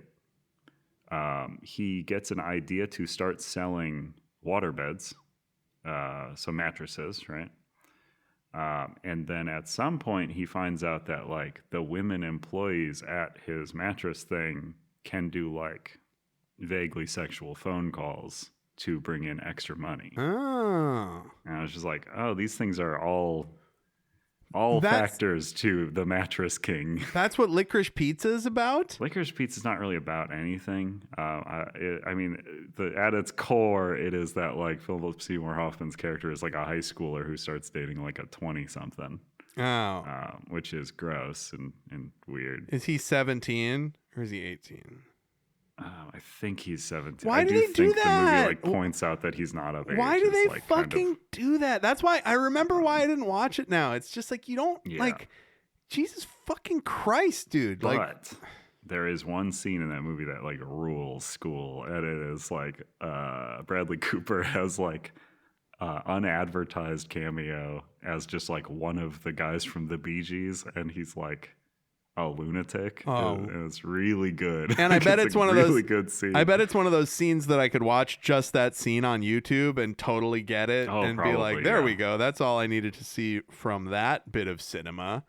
And it was a bummer because I love PTA, dude. I don't think I've seen Hard 8, but I've seen everything else. fine. And now that I remember that Punch Drunk Love is a PTA movie, you know, I think that There Will Be Blood. I was so good. I was making this joke yesterday that like, you know, acting awards are bullshit, right? But it definitely seems like they're extra bullshit because you just give Daniel Day-Lewis the award for his performance as Daniel Plainview, and then you can't really give a Best Actor award ever again. You know what I mean? Because it's just like there's nothing good. He's there's so good nothing in that better than movie. any of that. Have you heard Paul F. Tompkins telling the story about how he was in There Will Be Blood? And like No. his scene gets cut down. He tells two great stories about it in Laboring Under Delusions. One story is about how 3 stories actually. The second one being he's at this big mansion where the movie's being filmed, and yeah. Paul Thomas Anderson is giving them all the rundown on what's going to happen, and it's like really serious, and like everybody's in the room with him, and he leans over to put his arm on a round table that's got a bunch of drinks on it, and the tabletop isn't secured to the base, so it tips over and it spills everywhere, and it's just like it's hilarious. And also he tells a story where he goes to the table read of that movie, and he's got a bunch of characters, or no, for Magnolia. He gets to the table read of Magnolia, and he sits down, and he's got like 90 characters in the script that he's got to read little tiny parts for, and he hasn't reviewed the script at all beforehand. So he's like going through and circling all the parts that he has to read so he doesn't miss them. And then of course he's sitting next to Tom Cruise. Like Tom Cruise comes down and sits down and he goes, "Hey, I'm Tom." And Paul F. Tompkins is like, "Oh, are you? Hello, the most famous man on the planet." But anyway, Paul F. Tompkins is missing cues, and Tom Cruise, the most famous man in the world, goes, "Hey, gotta pick up those cues, man." It's so good. But his scene in There Will Be Blood gets cut down to nothing. So he essentially just has Daniel Day-Lewis in full character screaming in his face while they shoot this scene over and over again. And but yeah, it's great. So check that out. But yeah, I love PTA. Tom Cruise coming up to you is like if George Clooney walked up to you and, you know, sat next to you and he's like, "Hello, I'm Jay Kelly." And you're like, "Yeah, I know you're Jay Kelly." Who's Jay Kelly? You tell me, man. Have you not seen this trailer? No. It's one of the worst. There is a trailer for a new, I think it's Noah Baumbach movie coming out called Jay Kelly, in which George Clooney just goes in front of a mirror and goes, "Jay Kelly?" And then just that sound clip is playing like over and over. Oh, the no. trailer. It's like, "Jay Kelly? I'm Jay Kelly. Hello, I'm Jay Kelly." I call him Noah Hit or Miss Baumbach. Yeah. I love some of his stuff. Yeah, dude. He co-wrote probably the second best Wes Anderson movie or third best Wes Anderson movie, Life Aquatic. Oh, yeah. Oh, man. Life Aquatic. Well, Talitha says, "To be honest, my bun was stiff and dry." What? I don't mind trying again, though. No pre-chew squish? Oh, Talia. I wonder if that's Talia Al Ghul. Talitha. Talitha? That's not a name. No offense to anybody named Talitha, but you got a fake name. Unless it's racially specific name, in which case I am not being critical of it, and I'm a fucking asshole for saying that. Prove us wrong by backing the Patreon if there is one. Oh, right. Whoa. Sam says, "And yet Burger King doesn't support vets. They let a serving Army reservist get pushed out of his management position because they would accommodate female single parents and their visitation days, but not a male veteran. Boycott." Wait, and this is a response to which did it best, Jack O Lantern or Jack O Lantern Whopper Rapper?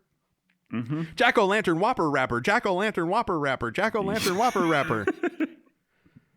Yeah, that one. I've still got really incited people.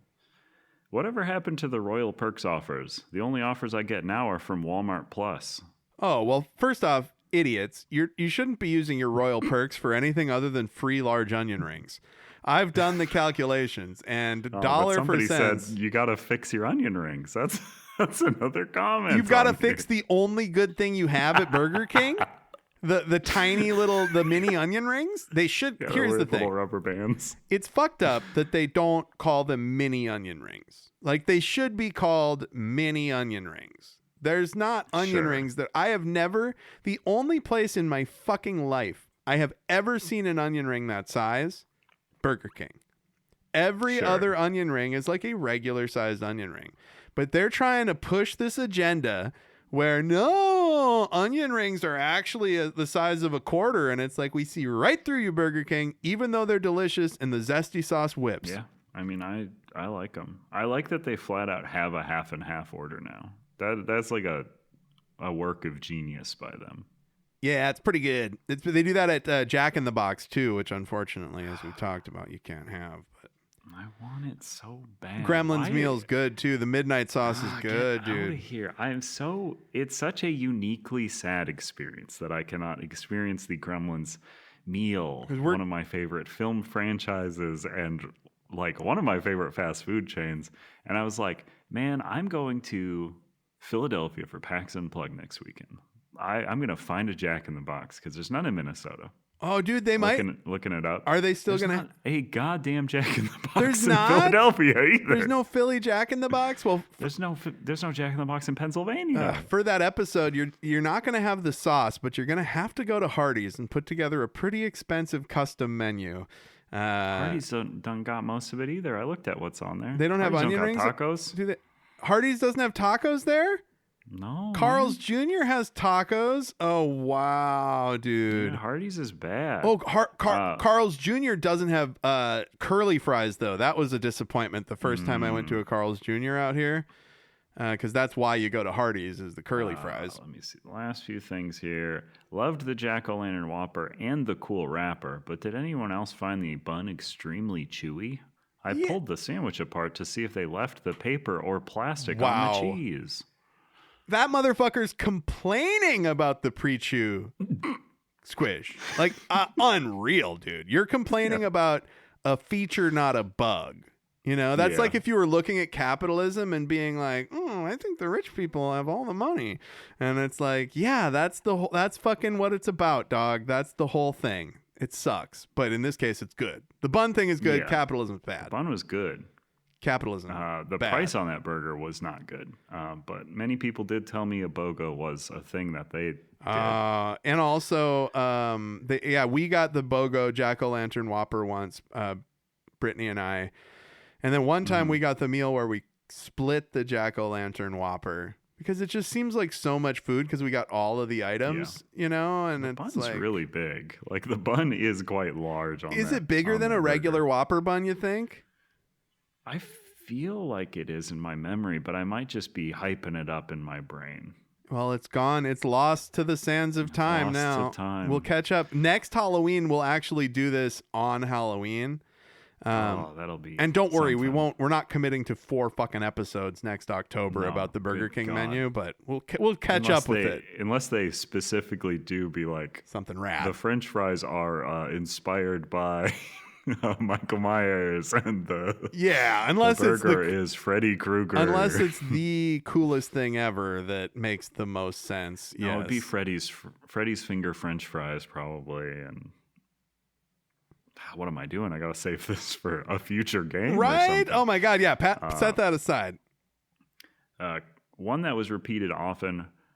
Report of the week on YouTube was bought the Jack O Whopper, but they gave him a regular Whopper bun instead of the orange bun and still charged him full price. Wow. So they were just out of the bun, and that person's a fucking psychopath. Yeah. I mean, someone replied, to them and said, "Hello, friend. I'm Elizabeth from USA, Northern Florida. I hope you don't mind we get along." Elizabeth, just throwing it, just throwing, seeing what sticks. You gotta respect Elizabeth's persistence. She's just like, I'm figuring it out. You can hear that airplane over my head.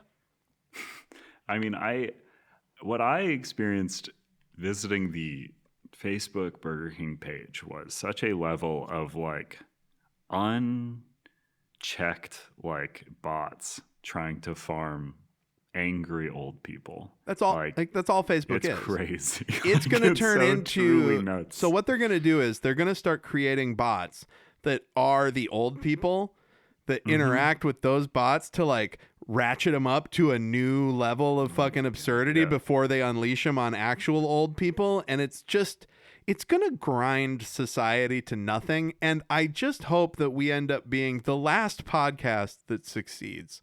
Like that's at this point, and success can be whatever fucking metric. Like I'm not saying we're not going to be millionaires ever from anything because society's going to end before that could happen. But I'm just saying we get a few people I just want to be the last podcast gets a few people to listen, engage with us online a little bit. That was fun. World ends. World ends.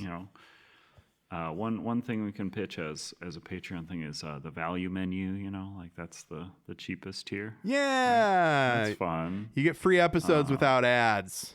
Because we're gonna chock these things full of dude. Ads. The episodes are gonna be 9 hours long, and there's gonna be 7 hours of ads. And, YCast style. They won't be. They won't be paying. They won't be paying us either. I'm gonna do ads on spec just because that's the experience people expect from a free podcast.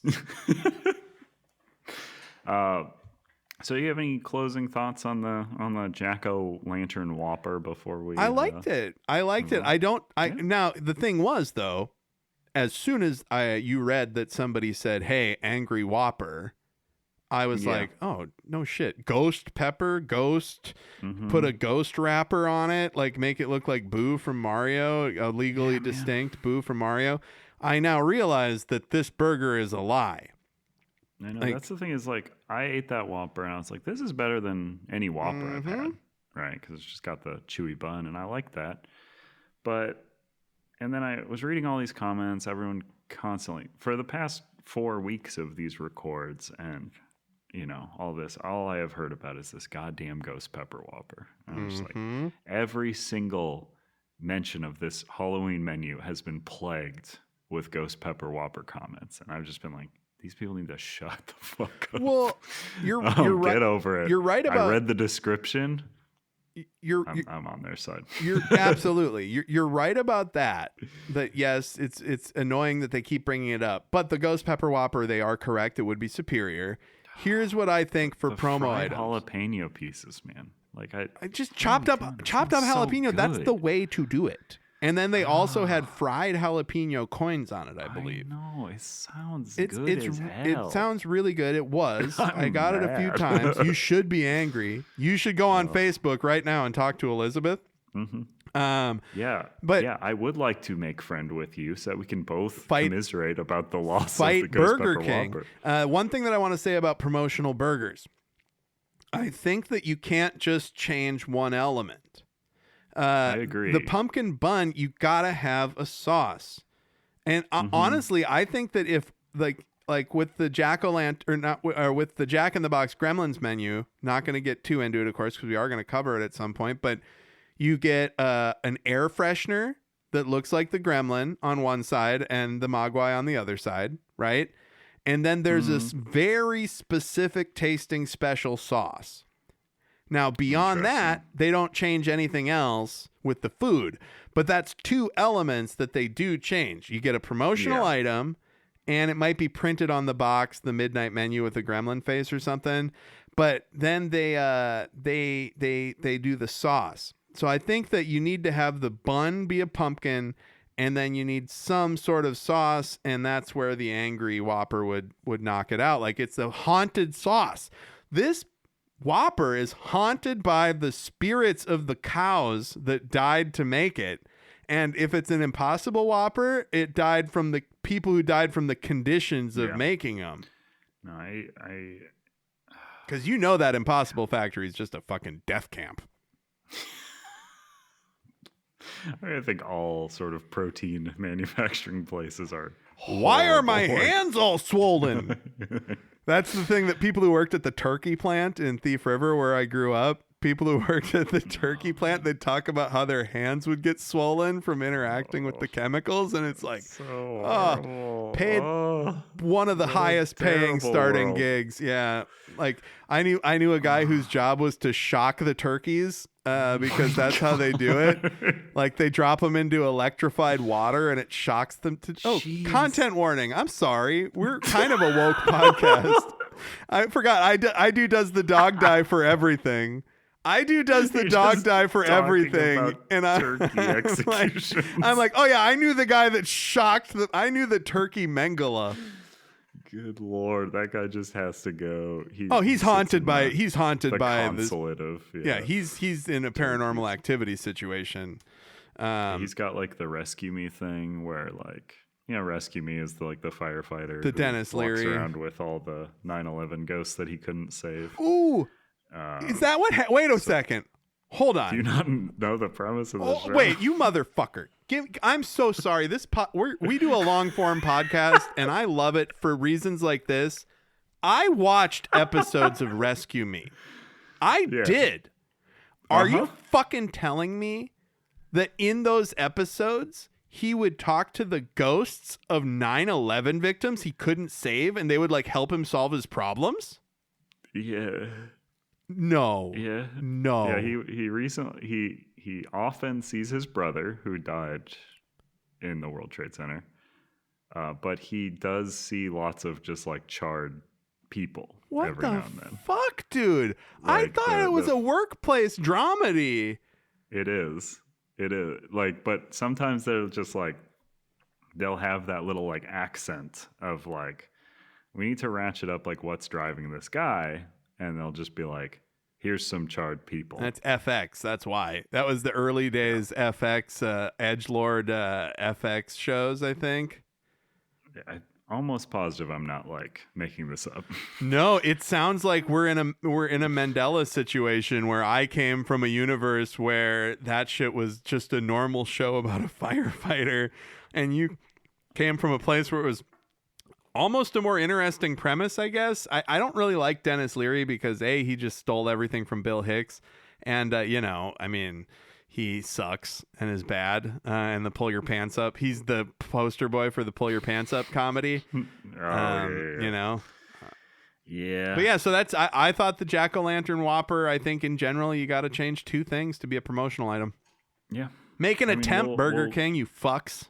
I think we're gonna readdress this exact concern when we eat the Sponge Whopper.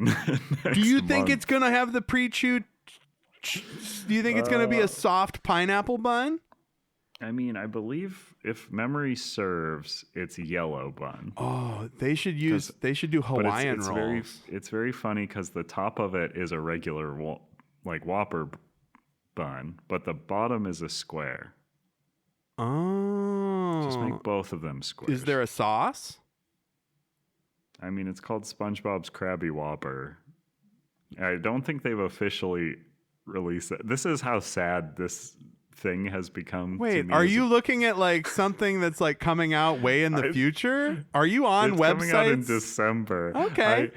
I don't think they've officially announced this, and I don't like that I know about it. Well, but here's the thing, man. Like that I traffic in circles now where I know what the upcoming SpongeBob menu these are early episodes. These are obviously early episodes. If you're listening to this a couple years from now and you're going into the back catalog, I want you to know that if this podcast is good at all or popular or listened to by more than a dozen people, it's because Andrew actually gives a shit and looks at stuff online and does the stuff. I just watch the thing and show up. But yeah, so good job finding that. I actually found a schematic. I think somebody probably posted this in a way they're not supposed to, of the construction of the thing itself. The construction of the SpongeBob burger? Yeah, so it says, This is news. So I know, I'm actually really, really excited about this. I've never seen one of these before. Yeah, look at this image. Putting it in the chat. But up top, we've got yellow SpongeBob square bun crown, which is not a square bun. It is. Oh my God. It is just a round. And then it has mayonnaise, 3/4 ounce, Holy lettuce, shit. 3/4 ounce, 2 slices tomato, 3 slices onion, 3 rings ketchup, or catsup. It does say here. Is catsup? They're saying that's the Spanish translation. The Spanish is under them. No way that is true. No, it's just a different way to say the same thing. Pickles, American cheese, Whopper patty, carne de Whopper. Carne de Whopper. That's Spanish for meat of the Whopper. Meat of the Whopper. Seasoning. And yellow SpongeBob square bun heel. The bun heel. It's the wrestling villain of the sandwich. Yeah. Isn't it weird to you that the bottom bun is called the heel? Well, it says 4 and 5 heel only. Yeah, it does feel weird that it's called the heel, but it does look like the heel of a loaf of bread too. Now, someone said, so it's just a regular Whopper with a square bun instead of the Halloween orange bun. These specials are pretty lame. Oh, yes. That's how all the special Whoppers have been. We're going to get into this later, but why isn't there a pineapple sauce? Like a pineapple chutney or something? Do you know about the pineapple burger that they tried to make a thing? The Burger King tried to make a thing? I have to save this for a future thing. Okay. We've spent too long on I'm the food. sorry. Just make a note. There's something that they tried called the Aloha Burger. Ooh, he lives in a pineapple under the sea. Aloha Burger. Which sounds fine, right? But it is just a ring of pineapple that was grilled and then put on a... Why wouldn't you put that on the sponge? That's all you would have to do for the SpongeBob burger. Honestly, pineapple, Lord. little drizzle of honey. I don't even know why honey, but that's all you would have to do. Make it a little sweeter and fucking put it on a burger. Shut up. Yeah. They don't want me in these test kitchens. They're not ready. They're not ready for my test kitchen. Well, let's move on because we've been at it for Oh, almost an hour and 20 minutes. My God, yeah, a while. Let's talk about Pumpkinhead. Woo! A movie. Pumpkinhead synopsis. When his brother disappears and everyone forgets he existed, Sam must unravel the mystery before Finn is gone forever. Wait, so what? The movie opens with Sam and Finn moving into a new town because their dad has died. Their mom is single now. They're welcomed into this town that has issues with a harvest. Wait a second. We get a Hold on. title card, of course, that says R.L. Stein's Pumpkinhead. No, Andrew. I didn't watch R.L. Stein's Pumpkinhead. I watched the one with you. How long were you trying to trick me? Was that a bit? Even though we've been doing this for an hour and 20 minutes, you took time to try and get it. That was a bit. Oh, because it was funny, but it also made me nervous that I had watched the wrong Pumpkinhead. Don't worry, I watched both. Oh, good. I want your take on how they compare. Should I watch the other one, or was it? It's a pretty good kids horror movie. It has an incredibly mean ending, I will say. Ooh. Like it's in a very funny. Like I would not. And every review I saw for it was like parents being like, "My kids loved it, but the ending really upset them." Oh wow! I'm just gonna watch the ending. No, you need the context of the movie for the ending to make any sense. After one battle after another, depending on how high or sleepy I am, maybe I'll put that on the to be. The main villain in that one, though, it's again another issue that I have with Pumpkinhead is that Pumpkin isn't really the thing. Yeah, he doesn't have a pumpkin for a head. Yeah, like it. And in Pumpkinhead, R.L. Stein, there's just a scary scarecrow. And he doesn't have a pumpkin for a head either. No, but I mean, there's a farmer who does like child sacrifices by like turning children into a pumpkin that has a face on it. Oh, so he's a pumpkin head, like he's way into pumpkins. Like, yo, I'm a pumpkin head. Like, oh man, like, oh, pumpkin head. Oh, but then he's like into sneakers and he makes sneakers. Yeah, he's a big. Pumpkin he's a sneaker head, but then like a dead head. He turns kids into sneakers. Like when this show takes off, people are going to be calling themselves hammy heads. You want to lock into that 5 episodes in? You want hammy heads? You don't love hammy heads? Well, it's something we should talk about off mic. But and like the ones who are trying to profit off of the show, they're going to be called hammy head sharks. There you go. That's good. And honestly, I like hammy heads now that you said the shark one. And people can call me. They can call whatever the fuck they want. You just keep listening to the sweet, sweet tones of our voice, baby. Yeah, baby. Yeah, baby. All right, actual Pumpkinhead. Actual Pumpkinhead. Oh, before one quick thing. Yeah. I never watched this movie as a child because the VHS box was too scary. And watching it now, I realize it was never scary. It's basically like, hey, I'm good at doing special effects. Yeah, it's not even. It's kind of a surprising R rating as well. Oh, I thought about that. Is it an R rating? I didn't even notice because they probably just say fuck or something. It is, but they just say fuck or something. There's killings in it. I don't know. Like there's visible gore, kind of. Sure, yeah. But premise super simple, but it does begin in this is very funny. It begins in 1957. We get a title card that says 1957. We get a young Lance Henriksen, not Hendrickson. A young Lance sees a man, runs up to his dad's like shack and is like, hey, let me in. There's a thing after me. I didn't kill that girl or whatever. This guy has been accused of killing someone that he did not, and now there is a monster after him. Dad won't let him in. What do you think? Do you think he killed? He actually killed that person, right? I don't know. I do think the movie is trying to traffic in vagaries there because I don't think you're intended to know. Because it is just if somebody wants to do revenge on you, so they perceived slight for whatever they can reason. Just do it. Yeah, okay. So this is a person who was accused of this killing, and the family of the dead person were like, they did it for sure. Like, yeah, okay. Yeah. It's like because I could see it being like a the Green Mile sort of thing, where the guy just showed up there at a killing scene. Never seen it. Oh, it's a good one. We'll figure out a food tie-in. We'll see if it holds up. the green burger. I have to eat a mile of green hot dog. I like that idea.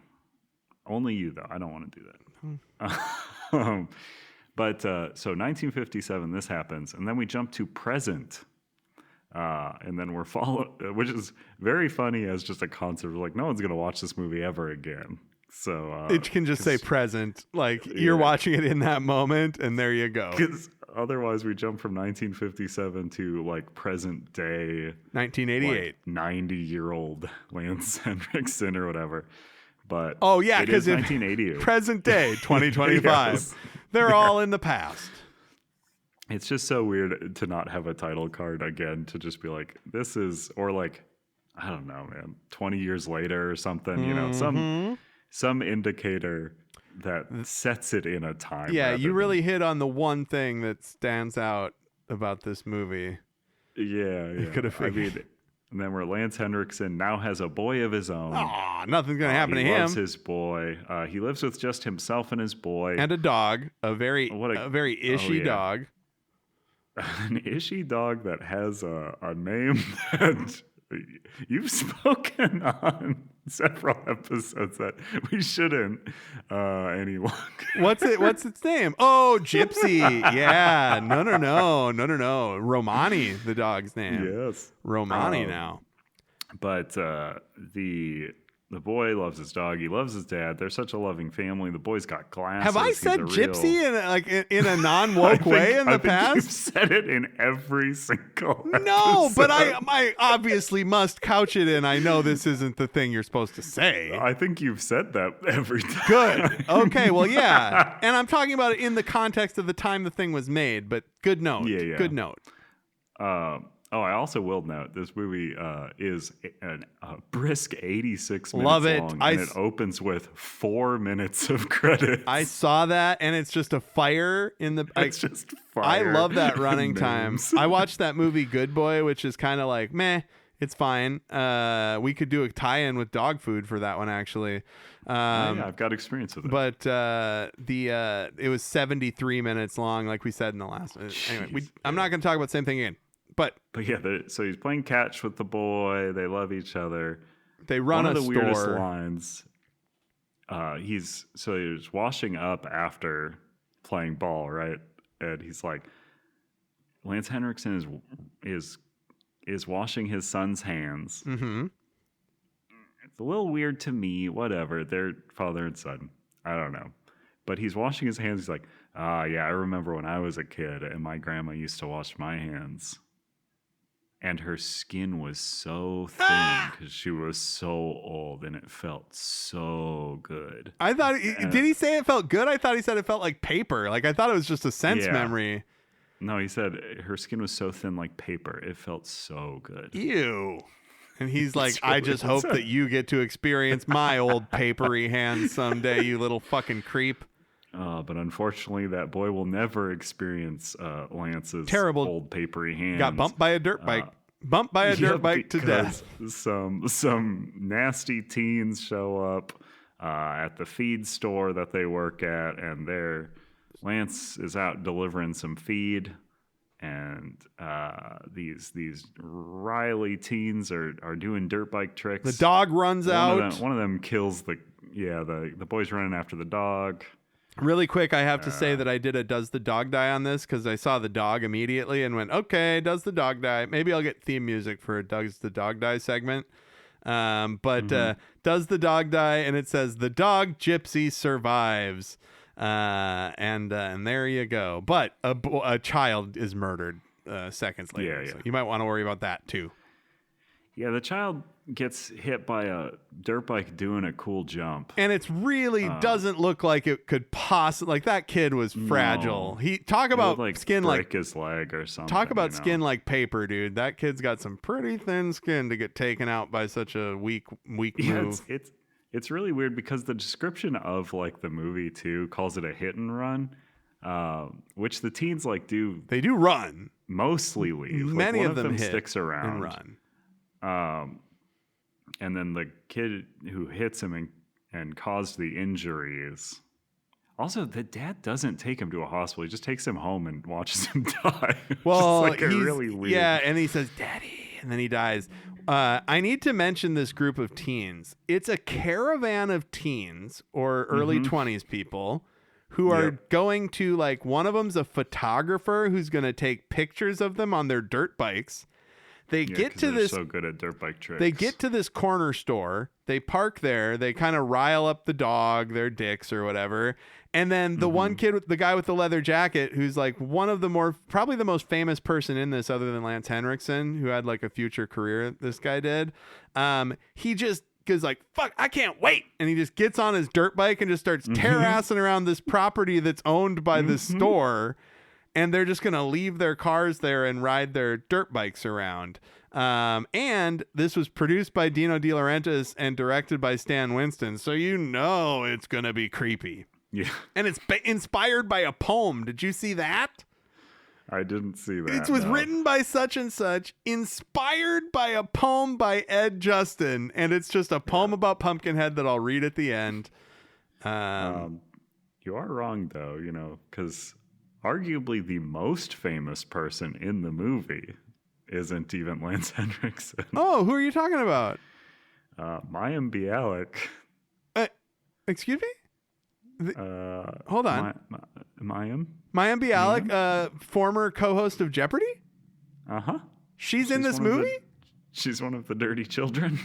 Well, she's one of the dirty children. Oh, because it introduces the teens, and then it also introduces these very Cletus the slack-jawed yokel from The Simpsons, like truck full of sooty-faced kids. Oh wow! That, like, live in a dirt floor shack. Hey, Pumpkinhead's gonna come get you. Hey, Pumpkinhead. Hey, Pumpkinhead gonna come get you. Stop making fun of her, the camera lady says, after taking pictures of their sooty, ruddy faces. Yeah. Let's get some pictures of your sooty hands, and that'll be like a metaphor or something. She's hoping to get her, remember that Depression-era photo of the very sooty black and white woman looking out past the camera forlornly? Yeah, that's what she's looking for. And then also pictures of dirt bikes. But one of the funniest things, because there's also a man in this movie whose name is Dick Warlock, which is very funny. Oh, hell yeah, he's the Dick Warlock.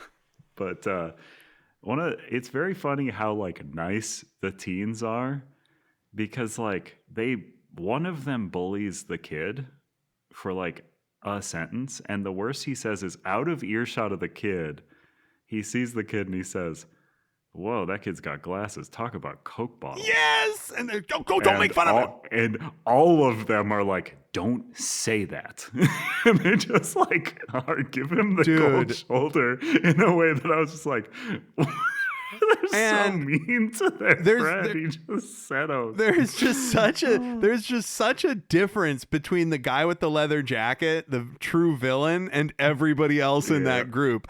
And he kills a kid on his bike, and after he kills the kid on his bike, he just immediately starts smacking every woman within smacking distance. Like, they're like, because they keep trying to tell on him. Well, he's not going to prison for this. Because they're like, "You wouldn't go to prison. It was an accident." And he was like, and then later his girlfriend is like, "Actually, he did this a little." Actually, he's on probation right now for hitting another kid on a different dirt bike. And it's like, oh man, you're telling me his probation didn't say like, you don't get to be on a dirt bike? Like, like if an alcoholic gets in trouble for drunk driving, he can't be drunk anymore. Like, this guy should have a dirt bike breathalyzer. A little bit of drunk as a snack. Unreal. But boy dies. Lance Henriksen's sad.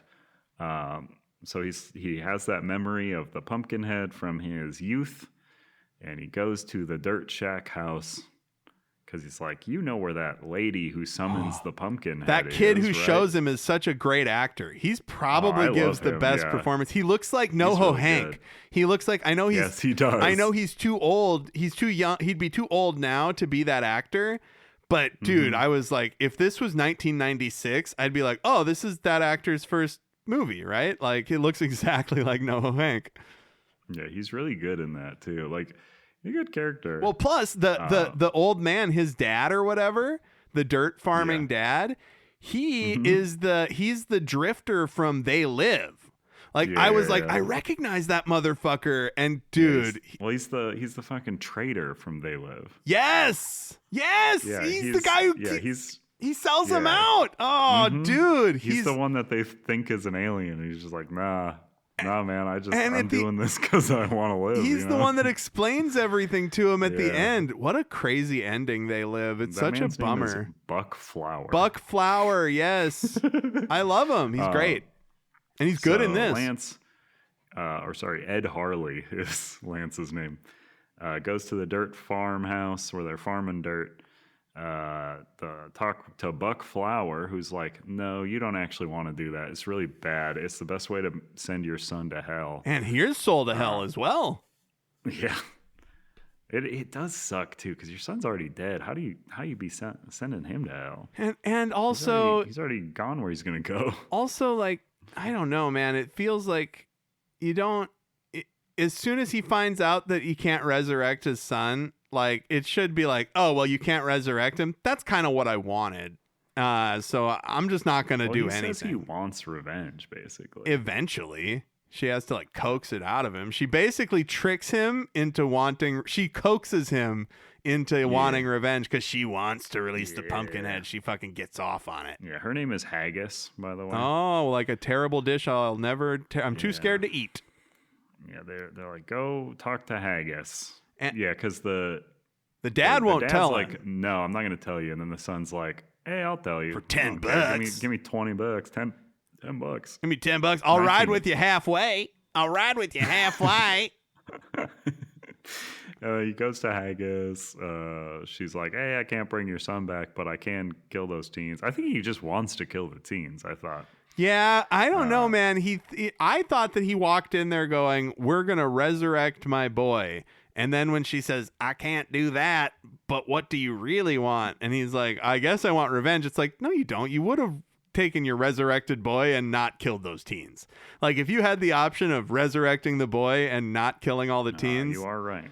He offers her gold, but she says she cannot wake the dead. Yep. Ed says that he wants revenge. Yeah. And but he doesn't know what that means. He doesn't realize that also means revenge, even on the lady taking photographs that was like, look, we gotta turn you in. Well, he should have specified. It's a classic Genie Wish issue. Where it's just like, you should say the thing. But he goes out. She's like, you got to go to this patch out in the woods where they bury unwanted, like, dead children or whatever. And he digs up shameful. This thing. They say where they bury their shameful kin. Well, they also they reveal later that that's called like Pumpkinhead Cemetery or something. And when they get there, and there's a lot of creepy pumpkins, so he's got to go dig something up and bring it back to her. And he's like, it's this really weird outcropping that he goes to the top of and digs into. What a soundstage. Like he walks onto really the most soundstagiest soundstage, and it looks awesome. And the gross melted looks like pumpkins. He's in a play, like in that moment. It looks like this film was made by, it looks like this film is the directorial debut of a special effects person. Yeah. Oh, definitely. But he takes the corpse back to her. She turns it into Pumpkinhead. And then Pumpkinhead just goes and kills teens.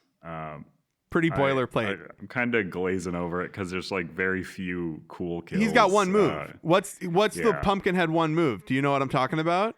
His one move. Grabs their head. Yep. He loves grabbing heads from above to show off his claw. So that they don't have to show the full costume. They've got that one arm, and also he's got the alien's tail pretty much. Like, it's so much like the Xenomorph and not like a Pumpkinhead man. Like, it should be like Sam Hine from the real Ghostbusters. You know, it should be. That's what we should be looking at here. But no, it's a creepy, gross amalgamation of other movie monsters. I do like that they do two faces for the monster, and we'll talk about that later. But yeah, because as the monster's killing people, Lance Henriksen is connected to the monster. Like, he sees what it's doing. And it hurts him. Just like, we find that out later. I think it's more that he's like feeling guilt, right? He's just like, oh, whoops, I didn't want that one to die. The guilt is very red. Yeah. So he's just... Yeah, he gets that HP hit in a video game. His vision is red.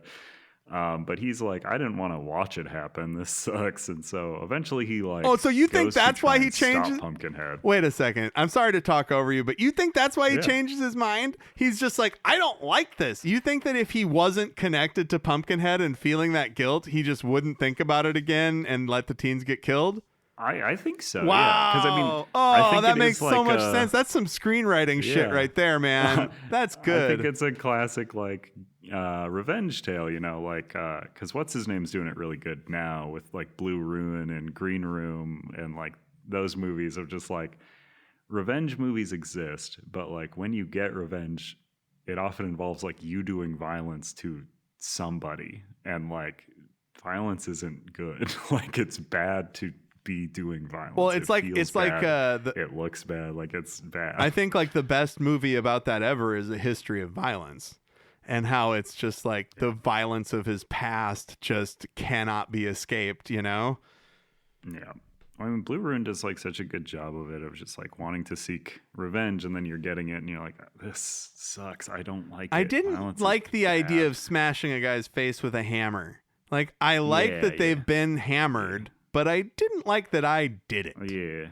It's going to stick with me forever. And also, like, people related to him might want to come do that to me now, I guess. A circle of violence. So as Pumpkinhead's doing these killings, it is affecting Lance Henriksen. He feels the compulsion to try and stop the monster, but also the monster is starting to look like him. Oh, wait. So the monster, I thought that the monster didn't look like him until right at the end. Yeah. I mean, its face just takes on like more texture as the movie goes on, and I Oh. think you're just supposed to notice that it's changing, and then at the end you're like, oh, I see, it's changing into like him. And it looks so much like Freddy Krueger at the end. Like, you realize how much Lance Henriksen looks like Freddy Krueger. He looks more like Freddy Krueger than he does Robert Englund. Yeah. There's a good moment where he shows up. The main bad guy teen is there, and Lance Henriksen, like the thing's about to go for him and a lady. And Lance Henriksen like shoots it with a shotgun. And it hurts him. And it hurts him. He's on the ground. The teen goes up to the Pumpkinhead, and the girl's like, you don't know if it's dead. The teen shoots it in the head with a shotgun. He's like, I know it's dead. But then Pumpkinhead grabs him by the leg. Pumpkinhead and, got like, different breaks ideas his for leg. you, buddy. And the leg break doesn't look very good. No, it doesn't. I wish that it's a lot of the Pumpkinhead stuff doesn't look very good. what Stan Winston is pretty good too. Like, Yeah. I was kind of bummed. It's like when you see Mad God, like you're like, oh, Phil Tippett, directed his first ever movie and it took him 25 fucking years to make it, but it looks like it's truly I've got some opus. some Mad God takes. I think it's not a good movie. It's not a good movie, but The live action stuff looks really bad, I think. oh my God, Andrew, unreal bad. Like that. Thank you. So it's so funny that you'd have the parts with like the big fake nails. Oh my God. like, and all the surgeon stuff, like all the people in he just didn't have the footage. He did that's it. Like, just leave it out. You don't need it. you definitely didn't need need it. any of that stuff, because everything that wasn't that stuff was like, holy Good. shit. Like It those looked good. big monsters shitting. Like at the beginning, like, dude, I was love like, it. oh man, like this is gonna be something else. And then you literally follow that shit as it Yep. goes through and is the whole world. Yep. Like, wow.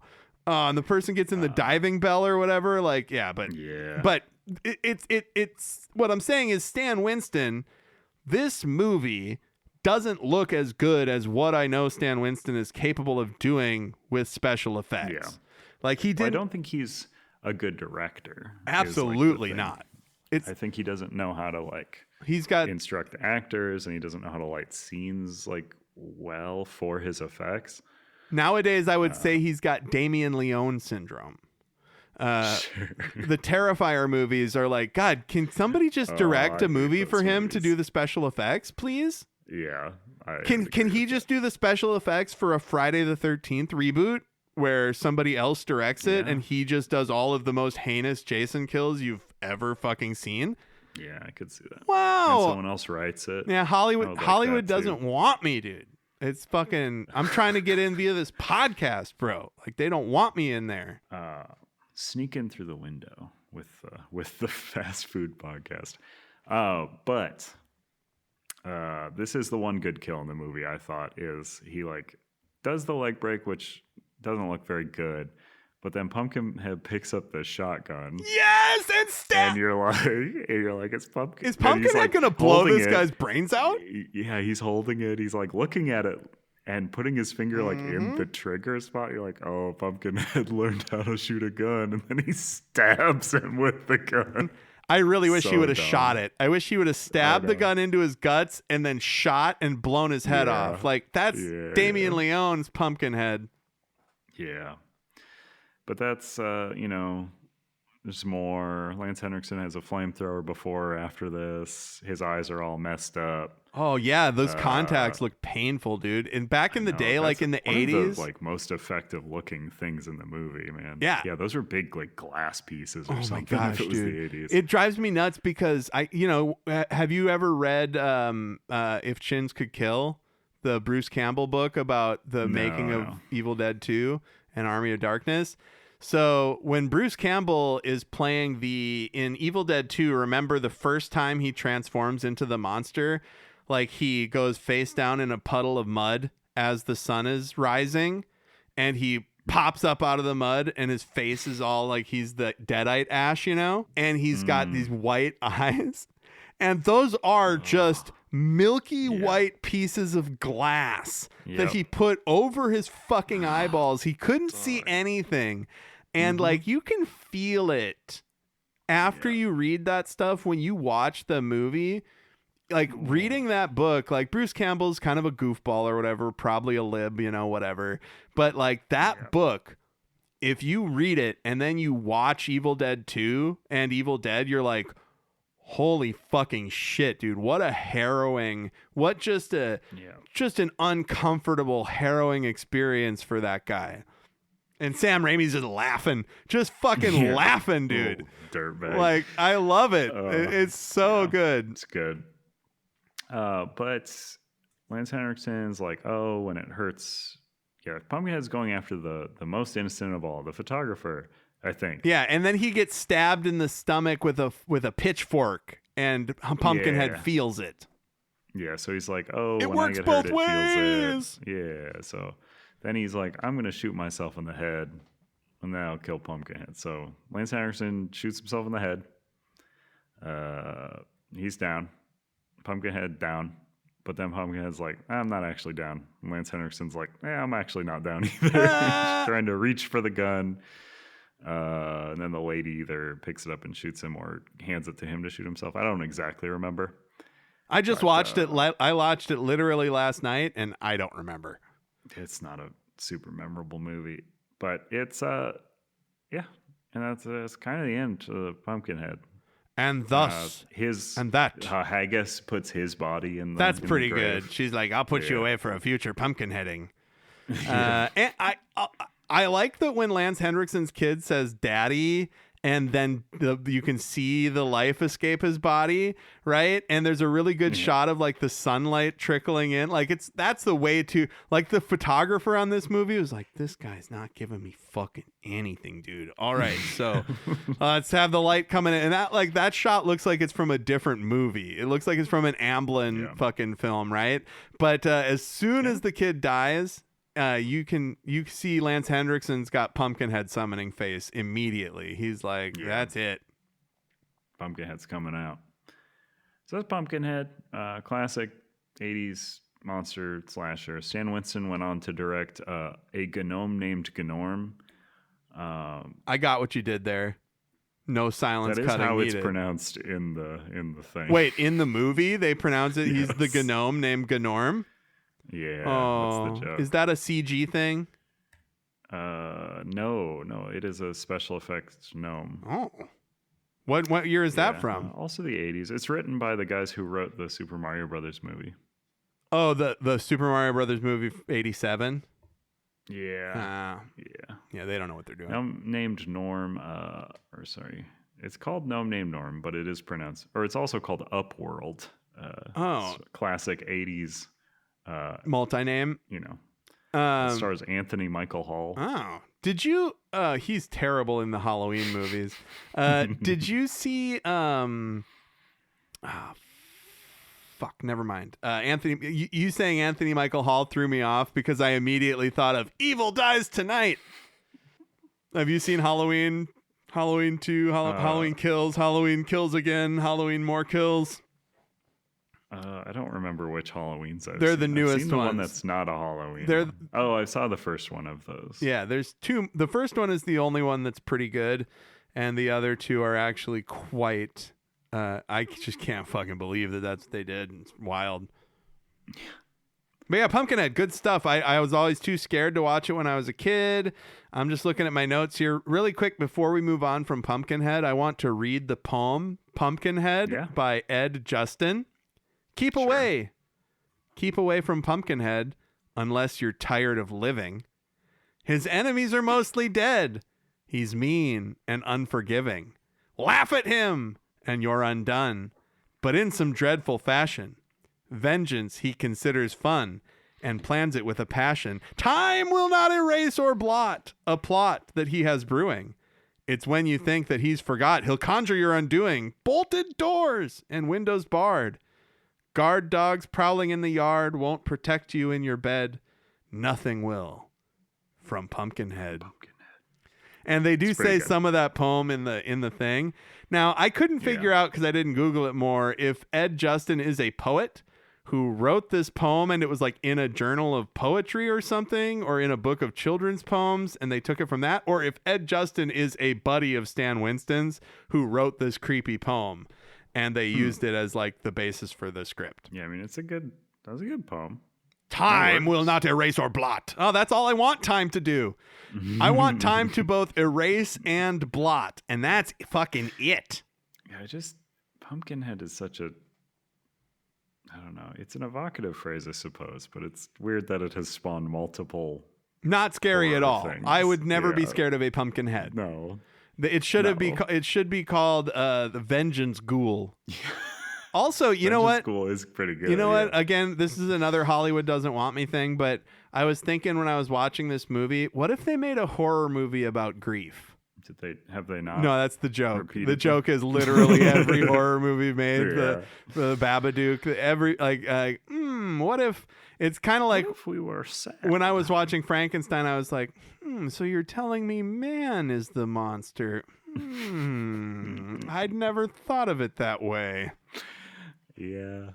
I like the ghost stories about grief, though. We're getting out of this trend a bit. And I would argue that some of the stuff that people add to it, that's just an element. Like, I don't think Hereditary is about grief. No, God, no. Hereditary is about witches and a demon. Like, that's what I liked about Hereditary, is that it's like, oh no, this is about witches and an evil and paranormal activity. About generational trauma. Oh, of course, yes, and a guy burning up. Oh yeah. And the paranormal activity play. Also, I thought about that. It's also about grief. It's like, oh, what if your grief were to manifest itself as some sort of specter or buggin? Some sort of... That would buggin' me. Some sort of boogin or spookular. Ooh, that sounds spookular, dude. So I think I covered everything I wanted to. I got my does the dog die in? The dog Gypsy survives. You see him even at the end, barking at Pumpkinhead. Make sure to get the name in there one more time. Well, it's a person's name too. There's a lady named Gypsy Rose. Remember the true crime thing? Remember that whole. Was her name racist? I mean, yes. Okay, probably, so it was. Yes, her mom shouldn't have named her the racist name. Probably. Yes, it's like her mom wasn't like a great person. You know, what's his name's H.P. Lovecraft's cat's name was definitely racist. Yeah, don't look that one up. No, I mean, if you want to, you can say it on the pod because it's the name of something, right? Are you saying that Gypsy? Are you? Okay. No, but it's fine. I am. I will try to say things more wokely. Let me see here. Okay, so we are in the part where we will rank the things. Oh yeah. So I'm going to start putting taste at the bottom. Sure. Because taste doesn't really make a lot of sense. So I would assign it the least amount of points. I think it does make sense, and I'll explain why at the Really? end. Oh, good. Well, so appearance, the look of the movie versus the look of the food. I think that as a Halloween promotional item, the Jack O Lantern Whopper wins out over the film Pumpkinhead, because Pumpkinhead is an alien and a monster and does not have a pumpkin head. Oh, and at the end, the Lance Henriksen face is pretty cool on the Pumpkinhead. Yeah, it is cool. But so here's a post real quick about the movie that I found, where someone was posting on Reddit of like, hey, I just watched Pumpkinhead for the first time. I liked it. I liked the themes of revenge being bad and stuff. And someone said, did you notice Pumpkinhead's face took on features of Lance Henriksen with each kill? With each kill, I'm going to have to watch it in triple speed now. And then someone replied, I did notice they were starting to resemble one another. Oh. And then another reply, yes, the moral of the movie is that when you seek vengeance, you become the monster. Oh, man. The real monster was man. It's pretty good. I would agree the look of the Whopper is more consistently good than Pumpkinhead. That's another good way to look at it. Yeah. It's round. I ate a few of them. They always were the same. They all looked orange. They all had that iconic bun, and the ingredients looked good. You know, they were all whoppery. It was a good looking burger. They were all whoppery. Pumpkinhead looks pretty good for the most part, but there are scenes where that monster does kind of look like shit. And there are scenes where it feels like you can see the pole that the arm is attached to that's reaching down to grab them. Yeah. Like there is a lot of shit going on at the seams of that movie. And then we're on. So I think, so the Whopper wins appearance. 1 point Whopper. And we've got ingredients. So the food stuff versus the cast and crew of Pumpkinhead. Well, so I have to give this to Pumpkinhead because I would have given it to Jack O Lantern Whopper until you told me Mayim Bialik. She tips the scales. Really? Because Okay. we've got Lance Henriksen. We've got the guy who played the dude in the leather jacket who just... I can't stress enough. He immediately starts smacking women when confronted with like it is really wild, dude. That's his go-to move. Just windmill punches immediately when somebody's like, "Hey, maybe we should." Yeah. Get out of here. But he's great. He's a good actor that was in other stuff in the 80s and 90s. I like him. And then Mayim Bialik. So and also we can't forget Buck Flowers. Like he's great. Yeah, he's really good. And I think that. But also like Stan Winston is good. Yeah, and the special effects and shit for the witch, like a lot of the special effects, they definitely a lot of the special effects looked rough, but the ones that looked good looked really good, and so I would give that to Pumpkinhead. Sure, I'll go with you there. I was gonna give it a tie, but I'll veer it over the edge because Stan Winston, though behind, not on camera, is just has done a lot of good stuff. You know. Mm-hmm. So we're on to writing. The script of the movie versus the copy for the product tie-in, which again was the iconic flame-grilled Whopper, stacked with American cheese, bacon, tomatoes, lettuce, onions, pickles, ketchup, and mayo on a striking Jack O Lantern orange bun, topped with black sesame seeds. That gets its festive hue from natural spice. Honestly, I have to give it to the Pumpkinhead script.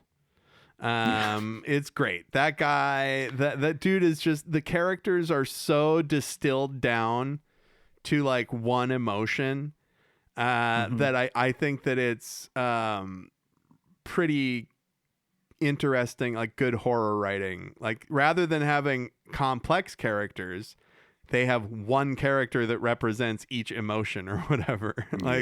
Classic. I liked it. Yeah, I think what I will say for it versus the copy script is that it is concise. Like, yes. It is. It's, you know what it is, and it does the thing. It's an 86-minute movie. You can have this point.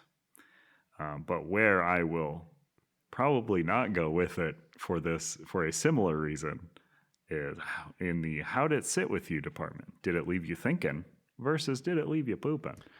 The Jack O Lantern Whopper, I still think about its chewy bun. It's good. Jack O Lantern Whopper got me thinking, and I honestly think Pumpkinhead almost had me pooping.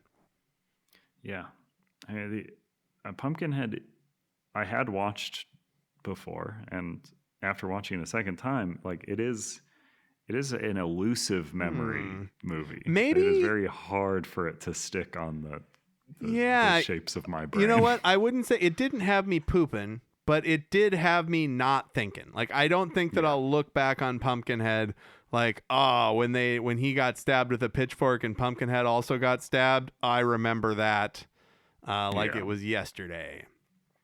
Yeah, even the shotgun stabbing thing, I will probably forget that in a week. Yeah. You know, because I had forgotten it from the original time I watched it. So why is it going to stick this time? So I think I'm veering towards Whopper on this one. Agreed. Because next time I eat a Whopper, I'm going to be like, where's that orange bun? Absolutely. I'm going to be thinking about the pre-chew squish. The PCS. The PCS. So I think we're tied up currently. Well, so what does that mean? To our fifth one. Okay. Oh. Taste. Yeah. And so here's taste of the movie versus taste of the burger. Here's how I think taste works as a category. The movie was the burger was more to my taste. The burger tasted better as a burger than the movie tasted as a movie. I think that we could look at taste just as almost quality, right? Like 1 to 10, the Jack O Lantern Whopper was like a 7 or 8 in terms of fast food burger, and the movie Pumpkinhead was like a 4 or a 5 in terms of tasteful, like a movie I'd want to eat again. So because that's the thing is Pumpkinhead is very to my taste. Like for you should like it. Movie, you should like it. But yeah, I don't like it very much. I think it's fine because it's to your taste, but it doesn't taste good. Yeah, I like that. Okay. Yeah, because like I've eaten, like I love spicy food, but I've eaten spicy food that isn't good. You know? Yeah. Oh, absolutely. So the Whopper wins. The Whopper wins. Whopper wins. And I kind of thought it would. This is our first food win. Oh, good job. That's exciting. Good job, Whopper. Good job, food. We'll be sending you a medal in the mail that you can promptly put towards bringing the Ghost Pepper Whopper back. God damn it. Fuck yeah. Ghost Pepper. And put jalapenos on there, too. We need Ghost Pepper Pino, baby. Ooh, Ghost Pepper Pinos. Ghost Pepper Pinos fried in a thing. And that leaves us with one final segment. Final segment. Ooh, so it may be later for you, and it is also for us. But I'm so excited to say goodbye to Halloween menus. So today we're going to be diving into a little game called Hall. Ooh. Hall. Ooh. Hall. Ooh. We? Halloween? What? So I have compiled a list of menu items that were created for Halloween, and you, Adam, will be trying to figure out what company that made them. Okay. Not company, restaurant. Oh, I like this. Is it companies? I'm not going to ask any more questions. Just lay it on me. So there are restaurants. There can be doubles. They can be non-American items. Ooh. But the names of the things should give you enough of a hint. Hasta la vista, baby. A classic Spanish phrase. That's the first. I'm glad you got why I said that. So, first up on our little journey here is the Spooktacular Polar Pizza. What are the toppings? The Spooktacular Polar Pizza is a Halloween-themed version of this thing. It consists of a chocolate chip cookie crust topped with Twix Caramel Crunch ice cream, M&M's, milk chocolate candies, Halloween sprinkles, and a drizzle of fudge toppings. Dairy Queen. Wrong. Oh, that's a Baskin Robbins. I knew it was a fucking ice cream store, though. Next up, the Angry Monster Taco. Angry Monster Taco. Burger King? The Angry Monster Taco is a large taco that features spicy taco meat, melted American cheese, shredded iceberg lettuce, and a taco sauce inside a red taco shell. Hailing from Jack in the Oh, Box. I was so close. The Potion Macchiato. Starbucks? Ooh, this is an espresso layered over milk mixed with a purple marshmallow ube flavored syrup. The drink is available hot or iced from Dunkin'. God damn it, dude. I'm getting my ass kicked on this one. I didn't realize this was going to be so hard. The Monster Mummy Burrito. So look, I want to say Taco Bell or something, but I'm going with Jack in the Box. The Monster Mummy Burrito sees scrambled eggs, hickory smoked bacon, pork sausage, diced ham, shredded jack and cheddar cheeses, hash browns, avocado, Denny's. poblano queso, and sour cream wrapped up in a warm flour tortilla. It's then covered in poblano queso and, to look like a mummy, drizzled with sour cream as the mummy wrap, and finished with jalapeno eyes. Also included is your choice of a side at IHOP. What the fuck, dude? I don't even eat. Come on. Oh, this is you know what? This is a good one, and I think people are going to like it when I get them all wrong. Oh, the Basic Witch Shake. What's in the Basic Witch Shake? The Basic Witch Shake is an orange-colored pumpkin spice shake blended with Oreo cookie pieces and crowned with whipped topping and a maraschino cherry. Baskin Robbins. Ooh, we have returned to Jack in the Box for that menu item. God damn it, man. The Candy Corn Pizza. This is a pizza that mimics the look of a candy with a multicolored appearance that each slice resembles a piece of candy corn. Available for a limited time through October 31st, 2017, the Candy Corn Pizza is a white pizza that comes topped with garlic, mozzarella in the center, surrounded by a ring of sharp cheddar. So that you're not missing out on the namesake dessert, 2 individual servings of candy corn are included with each pizza. Ugh. Papa John's. Ooh, unfortunately, we've headed to the animatronics capital. No, Showbiz! Chuck E. Cheese. Chuck E. Cheese! You know where I'm from when I called it Showbiz. I know. The Abracadabra Donut.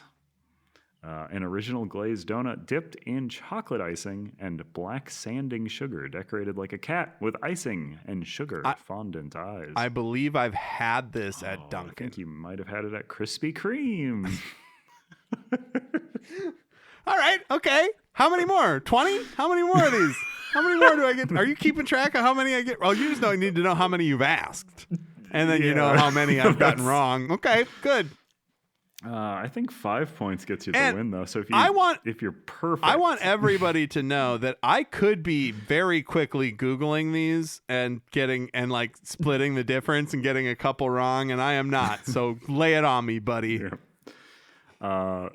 My Haunt Box. My Haunt Box. Jack in the Box. The My Haunt Box includes the personal Fang Pizza and a choice of fries or 4 boneless wings with prices starting at $6.99. The personal Fang Pizza is a garlic and Parmesan top personal pan pizza with additional topping of your choice. Comes in a Halloween-themed box while supplies last at Pizza Hut. God damn it! Pizza Hut's got fries? That's a different country, isn't it? No, this one is local. Wow. I remember this from last year because I had to really think about the pun because it's normally called a My Hut box. Oh. My Haunt Box. Okay. With the personal Fang Pizza is a personal pan pizza. Okay. Why wouldn't they do personal pain pizza? Yeah, I mean, anything, really. Really bad puns. So these are the last 2. They're worth bonus points. Fucking double shut up. Because I don't think you're going to get them. God damn it. These are harder than the other ones I didn't get? Yeah, here's an image of this one. I'll do this one last because I'm going to share an image with you of it. So I'll jump right to this one. The Franken Scoot. Is that the picture you just shared with me? Oh, you got the picture already? Yeah. Okay, so never mind. I'll just do that one first. The Halloween Volcano Pizza. A festive twist on the volcano pizza that's been making the rounds in several countries. It's a pizza that sports a toasty cheese volcano in its center, complete with cheesy dip inside. I want this with no the mushrooms. Halloween version is draped with a web of black Halloween garlic sauce. I think. Yeah, that structure in the middle is a raised edible thing. Wow, this that- looks great. No mushrooms, and I'd be fucking down for this, bro. So you cut it, and that cheese like do a hot lava pull. Oh wow. Yeah. So I think I'm looking at the box, and I'm trying to determine what I can from that. And it's got little dippers. Also, the box is like black chicken, I think it with was called. a dipping sauce. Is this Pizza Hut Japan? Oh, it's actually Domino's Japan. Domino's. I was gonna say Domino's. You got the country right. I was gonna. I'll give you 1 point. I for was country. gonna say Domino's. And then this one is American. The Franken Scoot. What is the Franken Scoot? This one's worth extra points because I don't know if this is a franchise that is near you at all. Lay it on me. What is it? Franken Scoot. Move beyond the witch's brew to sip a spooky drink this Halloween season with the new spine-tingling Franken Scoot. Energy infusion from blank. This hauntingly refreshing and energizing drink is available now through October 31st and will put a pep in the step of ghosts and ghouls alike. A scary, delicious combination of mouthwatering raspberry and bold blue raspberry. It's a combination of raspberry and raspberry. flavors. Yeah, bold. That's bold. Bring to life the limited time Franken Scoot energy infusion. You don't have to be a scientist to go mad for this concoction. Is it Caribou Coffee? No, unfortunately, it's Scooter's Coffee. Oh, well, I just thought, what's a coffee chain that he might not think we have out here? But yeah, they have Scooter's Coffee in Minneapolis? No, I was just looking these up online. Oh, so and I've never heard of this before, so I was like, I'll make it worth So more I got points. 1 point, and it was because, I guess, the country of the weird pizza. Yeah. At Scooter's Coffee, we believe that every sip should be an experience, and our new Franken Scoot energy infusion embodies the spirit of the Halloween season in a fun, energizing way. We're proud to offer our exclusive Scoot energy infusions in a variety of Why do you flavors. pronounce like that? Is it more than 1 O? More than 2 O's? Let me share. Here, it is TM'd, so this is a proprietary phrase that they have. Here you go. Okay, yeah, no, that you're reading it correctly. That's exactly what I thought when you said it. All caps SCOOOT Apostrophe. exclamation point energy. I forgot that that's called an exclamation.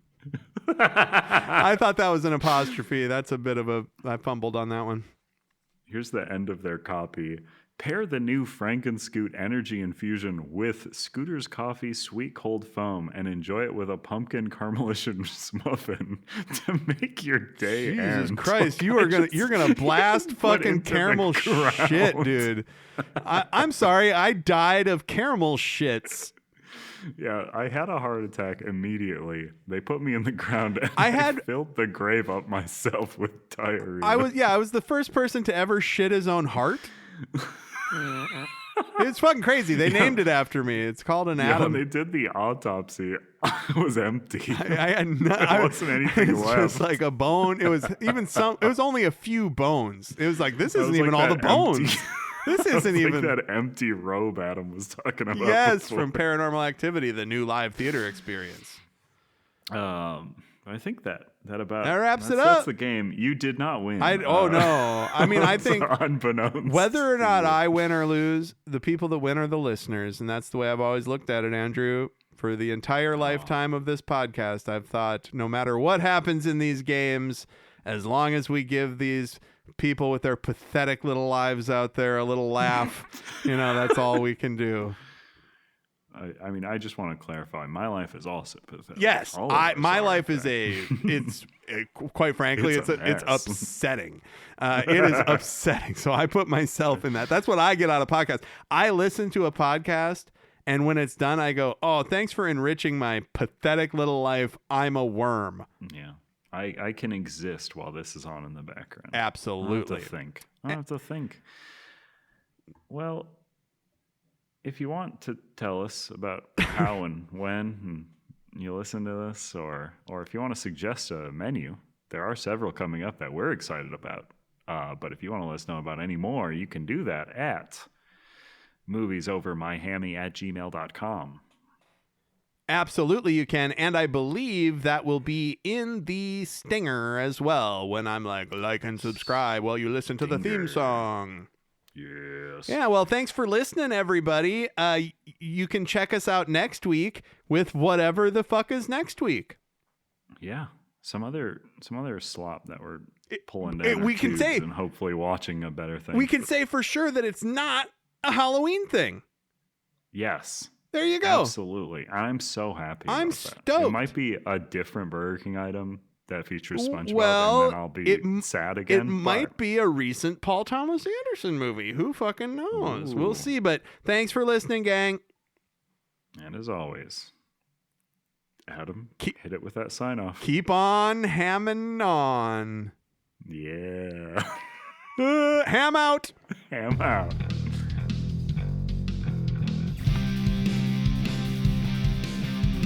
Thank you for listening to Movies Over My Hammy. If you know of a promotional item or have literally anything else of interest that we should know about at Movies Over My Hammy headquarters, you can email the podcast at moviesovermyhammy, all one word, @gmail.com. And please, for the love of Satan, like, subscribe, rate, review, tell everybody you know about this podcast. We're counting on you. Everything is going to be okay.